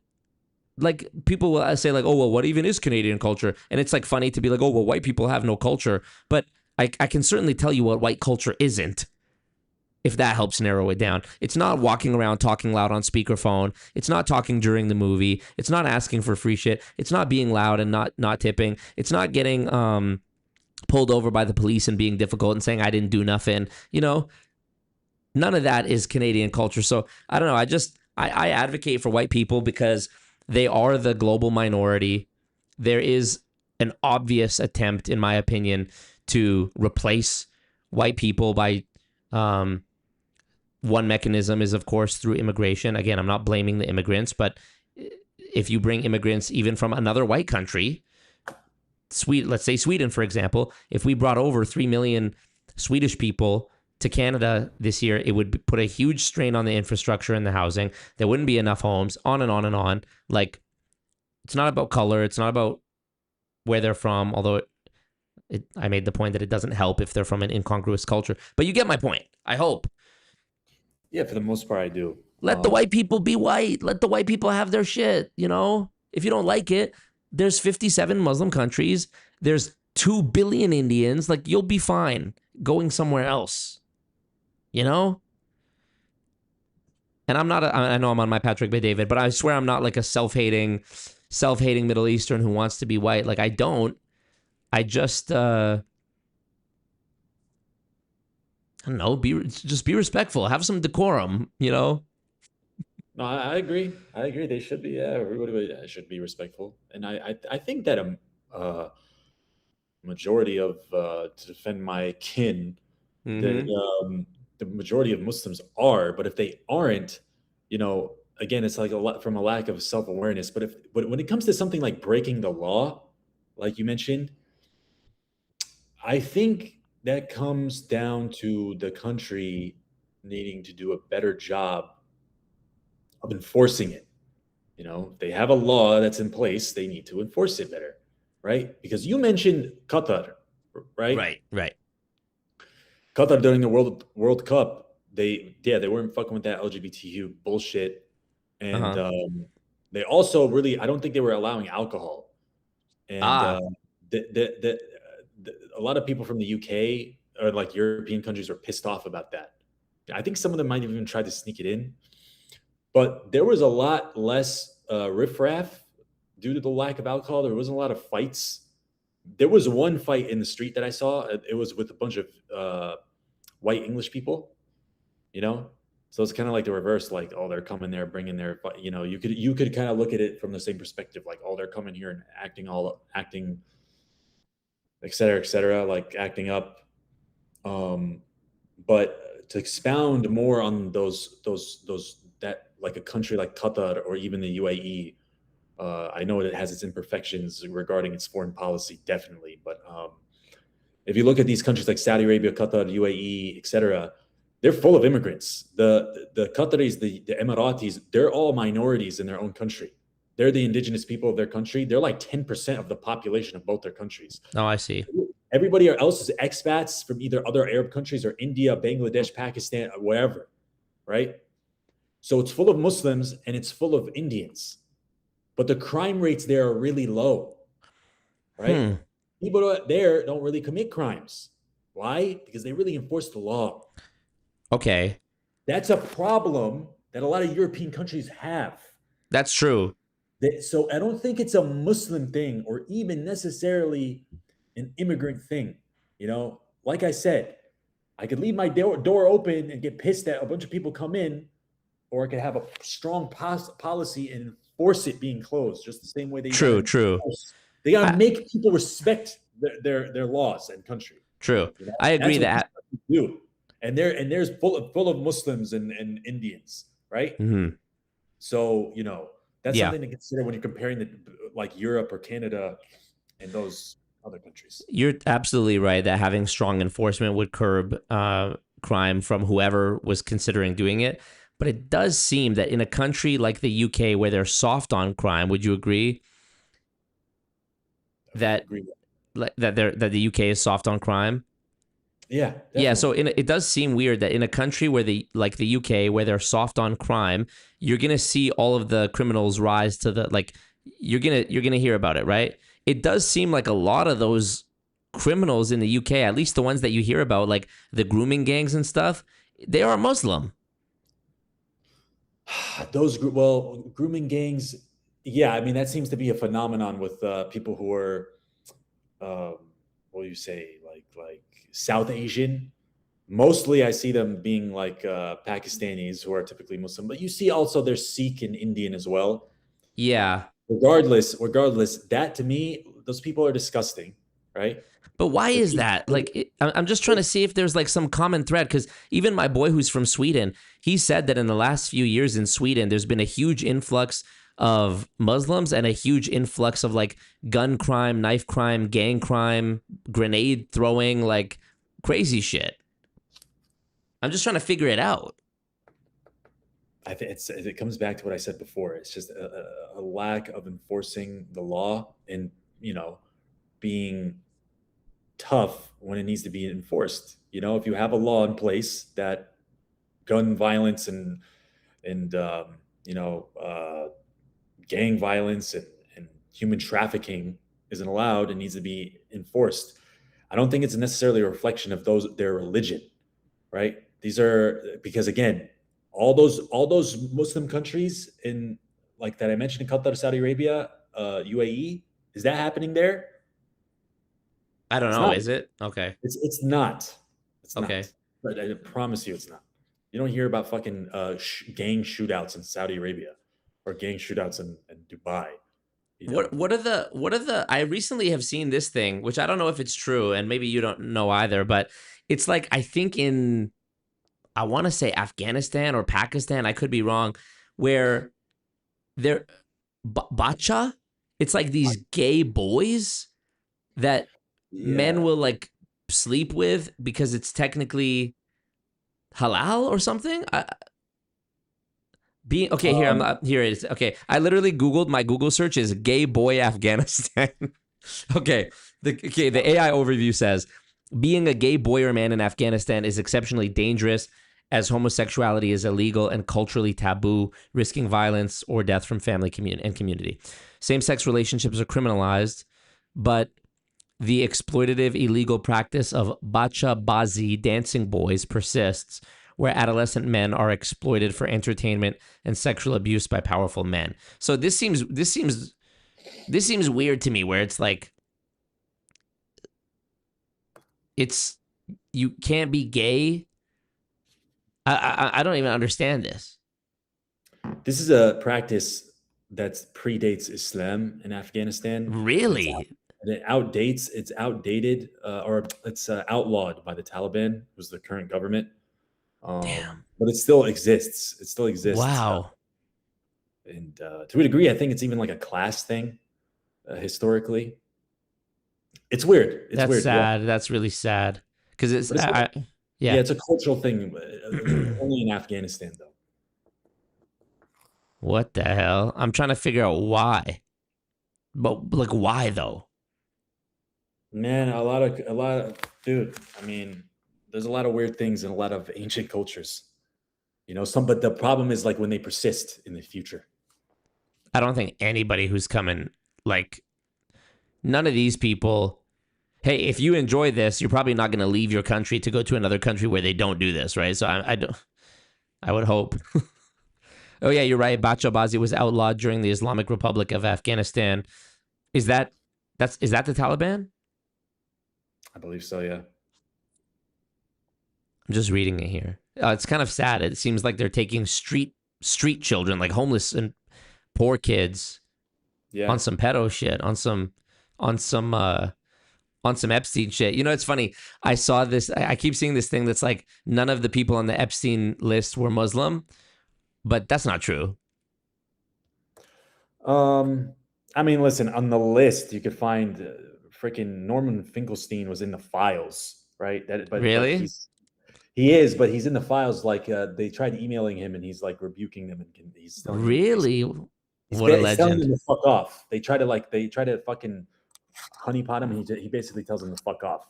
Wow. There are Muslim leaders, like from some of these other countries, like Middle Eastern countries, talking to Epstein and shit like that. Yeah, I think the more important point though is like, you know, what were they doing? How bad was it? And who was Epstein himself, the organizer of all this shit? Who was he working for? What's his background? The Shah. Yeah, I wouldn't be surprised.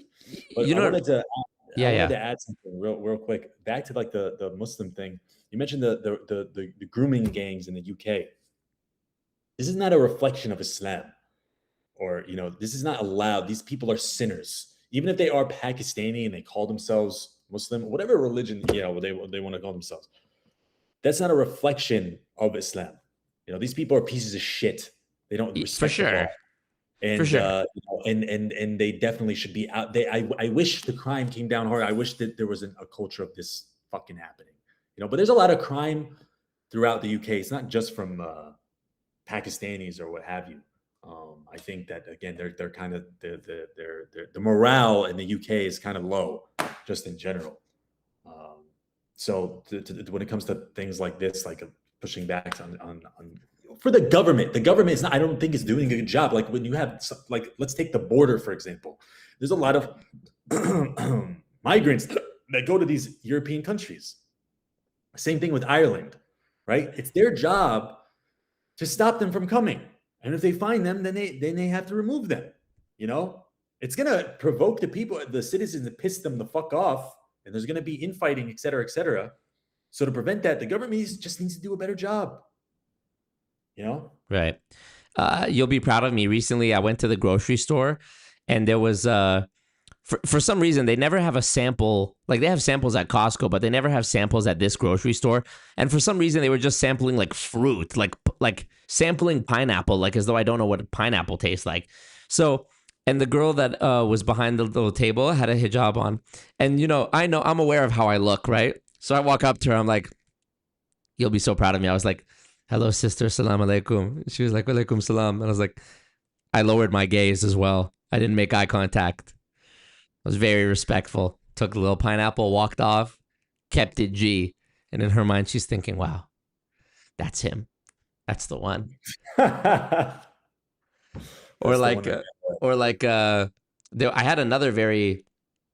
had another super Muslim moment. What was it? I don't know. But, I was going to say this. In Thailand, almost every single one of the cashiers in 7-Eleven, the women are Muslim. I don't know why. It's specifically like the cashiers in 7-Eleven are almost all Muslim women. Big Muslim population in Thailand. And one time I went and you can get these, like, it's a sandwich, right? It's like a pre-made sandwich off the shelf. It's like in the refrigerated section, and you give it to them and they grill it up for you. They call it a toasty. You could get like a cheese toasty, spinach and cheese toasty, ham and cheese toasty, etc. So I went in there and I got a ham and cheese toasty because I was going through trying all the toasties, right? The cheese one, the triple cheese one, the spinach one. So that day I got a ham and cheese toasty. And the girl behind the counter looked at me and she's like, this one have ham. And I was like, huh? She's like, you Muslim? Because she looked at me. And I noticed that there's this very interesting. There seems to be like this hierarchy of, like, they look at you. If I got asked so many times, like, oh, are you Arab? You Arab? And I was like, yeah. Or they say like, oh, you from Dubai? Because they seem to associate being Arab with being like a rich prince or something.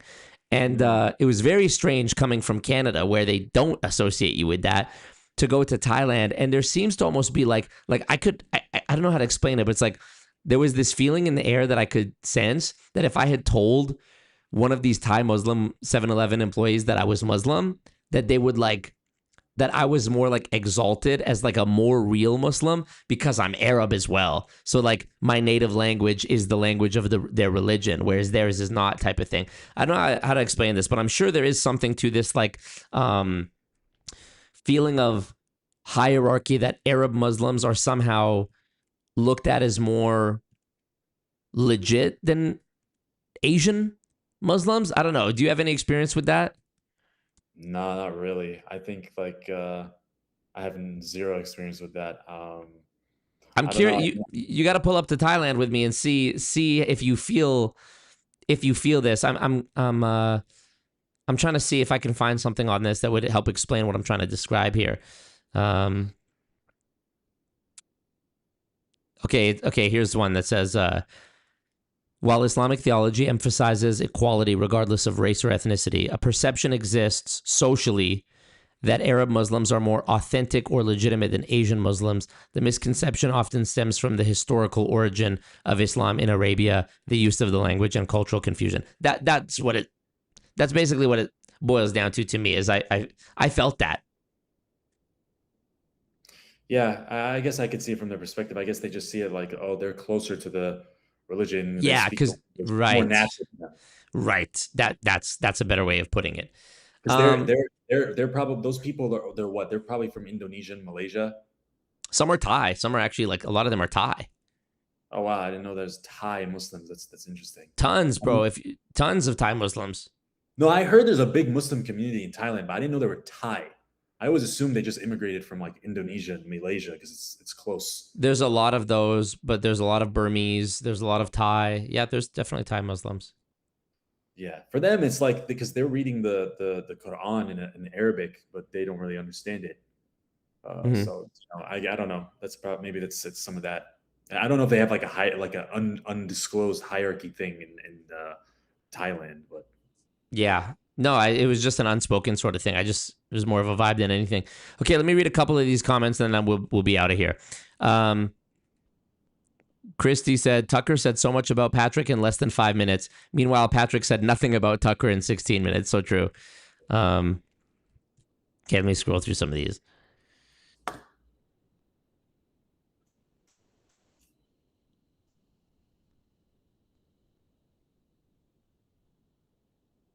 Christy says about Tucker, I think Tucker is trying to be redeemed for his past transgressions. He's said many times he was ashamed of the time when he was pushing for the Iraq War. Yeah, that was something I was going to say earlier too, is that the bow tie wearing Fox News Tucker is somebody I didn't like. The new one is growing on me. I'll say that. I like him. Yeah, okay. Let's see.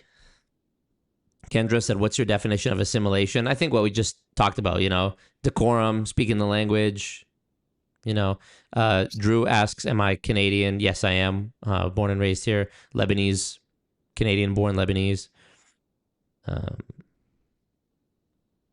Treytino says the LGBT is fine.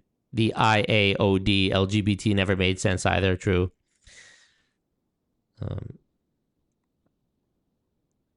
Alex says we're starting this in the U.S. for national parks. Foreigners pay more to get in. Really? That's interesting. Okay.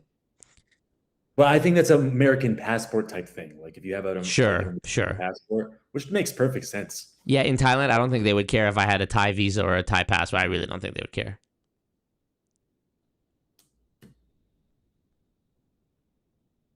Adequate Media says, did he just glaze Norman Fink? Hell yeah. Norman Finkelstein's the GOAT. I mean, I respect him. It's clear he's Jewish. It shows I don't hate all Jews or anything. Obviously. He takes a respectable position. That's all. So I'll recommend. He has a book that I listened to the audiobook of. It's called The Holocaust Industry, and as soon as I finished listening to that book, I immediately had to spin it back and listen to it again because it undid the entire my entire life's worth of like propaganda movies and my Canadian high school curriculum education, social studies education, certain things as well. So does he address the 6 million number or no? Yes. He does. Yes. In what way? You just got to go listen to the book. I don't want to butcher it or misquote it. I'm Canadian. I got to be careful. Does he yes. challenge it? Absolutely. Absolutely. Yeah, interesting. Absolutely. Yeah, he challenges all the numbers of everything, reparations that are paid, presence of that depiction of that historical event or events in media. He's very thorough. And I do recommend the audiobook because I feel it might be a bit more stimulating or easier to listen to because he's very like meticulous in his prose. Like you're not reading an action thriller, you're reading a book that's parsing statements and numbers and, but it's an exceptional book. And the most recent version that I listened to the book came out, I think, in 2000, but the audiobook version was like an updated version that talks about how criticism that he's gotten since the release of the book. And it opens up with such a gangster like preamble where he's talking about how like, yeah, when I first released this book, I got this person disavowing me. I got this group disavowing me. But of all the criticisms I got, not one person ever disproved any of the figures I said or actually was able to challenge or get me to rescind or edit anything I said. Like everything was so thorough and so meticulous. So definitely recommend that book. Yeah. Okay. Well, I know it's late where you are. Appreciate you for joining me. And I'm sorry that it took way longer to get you on than I had originally planned for, but Always a pleasure having Reborn on the stream, ladies and gentlemen. Give it up for him, and thank you guys for being here. It was a long one, so Let me yeah, just close yes. out with something. Plug everything. Go ahead. Yeah, I just want to say, I appreciate Marco for having me. And as far as this conversation about, being an immigrant and immigrants coming, I think it was actually pretty productive. I thought it was good. As an Muslim immigrant myself, I love the country I am in. I love being an American. I really appreciate America. I'm, even if there's, disagreements with, certain policies and the way they're enforcing it and et cetera, at least I get the chance to criticize it using my, the limits of the freedom of speech that I have. Bars. No, but in all honesty, like, I, as an immigrant myself, I try to do the best I can to be, appreciative of the country I'm in. I'm happy, I'm proud to be here, and I think other people should follow suit. And it's I think that definitely needs to be understood. And just do good for society and don't fuck shit up. And respect where you're at, bro. Type shit. Reborn.vids on Instagram. Reborn vids on YouTube.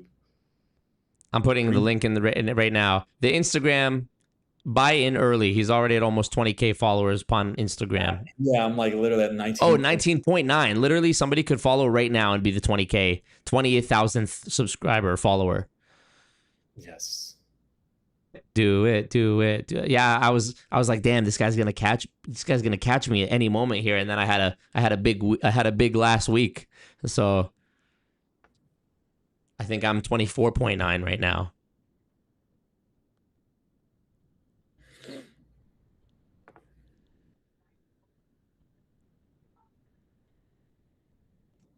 So you look at somebody like a Charlie Kirk, right? I got my son, okay? He's having Charlie Kirk flashbacks, okay? And then I'm seeing Charlie Kirk's face being Kirkified, okay? 1 to 2 million times on Twitter, okay? At dinner, okay? And it brings me back to the time when the Shah of Iran, okay, had dinner. So funny. Right? Just having dinner is like the unifying, like, point of relatability. So funny. Also, Patrick's oldest son is what, 13? How beat up is a 13-year-old about the death of Charlie Kirk? What the fuck are you talking about? Yeah, I really wasn't, don't ask me about what 13 people think about Charlie Kirk. Numbers game, numbers guy. True. All right, everybody. Appreciate you. Reborn, I'll let you go. Appreciate you, King. Peace out, my king. Mi brethren. Peace out. Okay, there you go as well. We did it, everybody. Thank you guys again. Another good one. Another big bomba class stream. Peace out.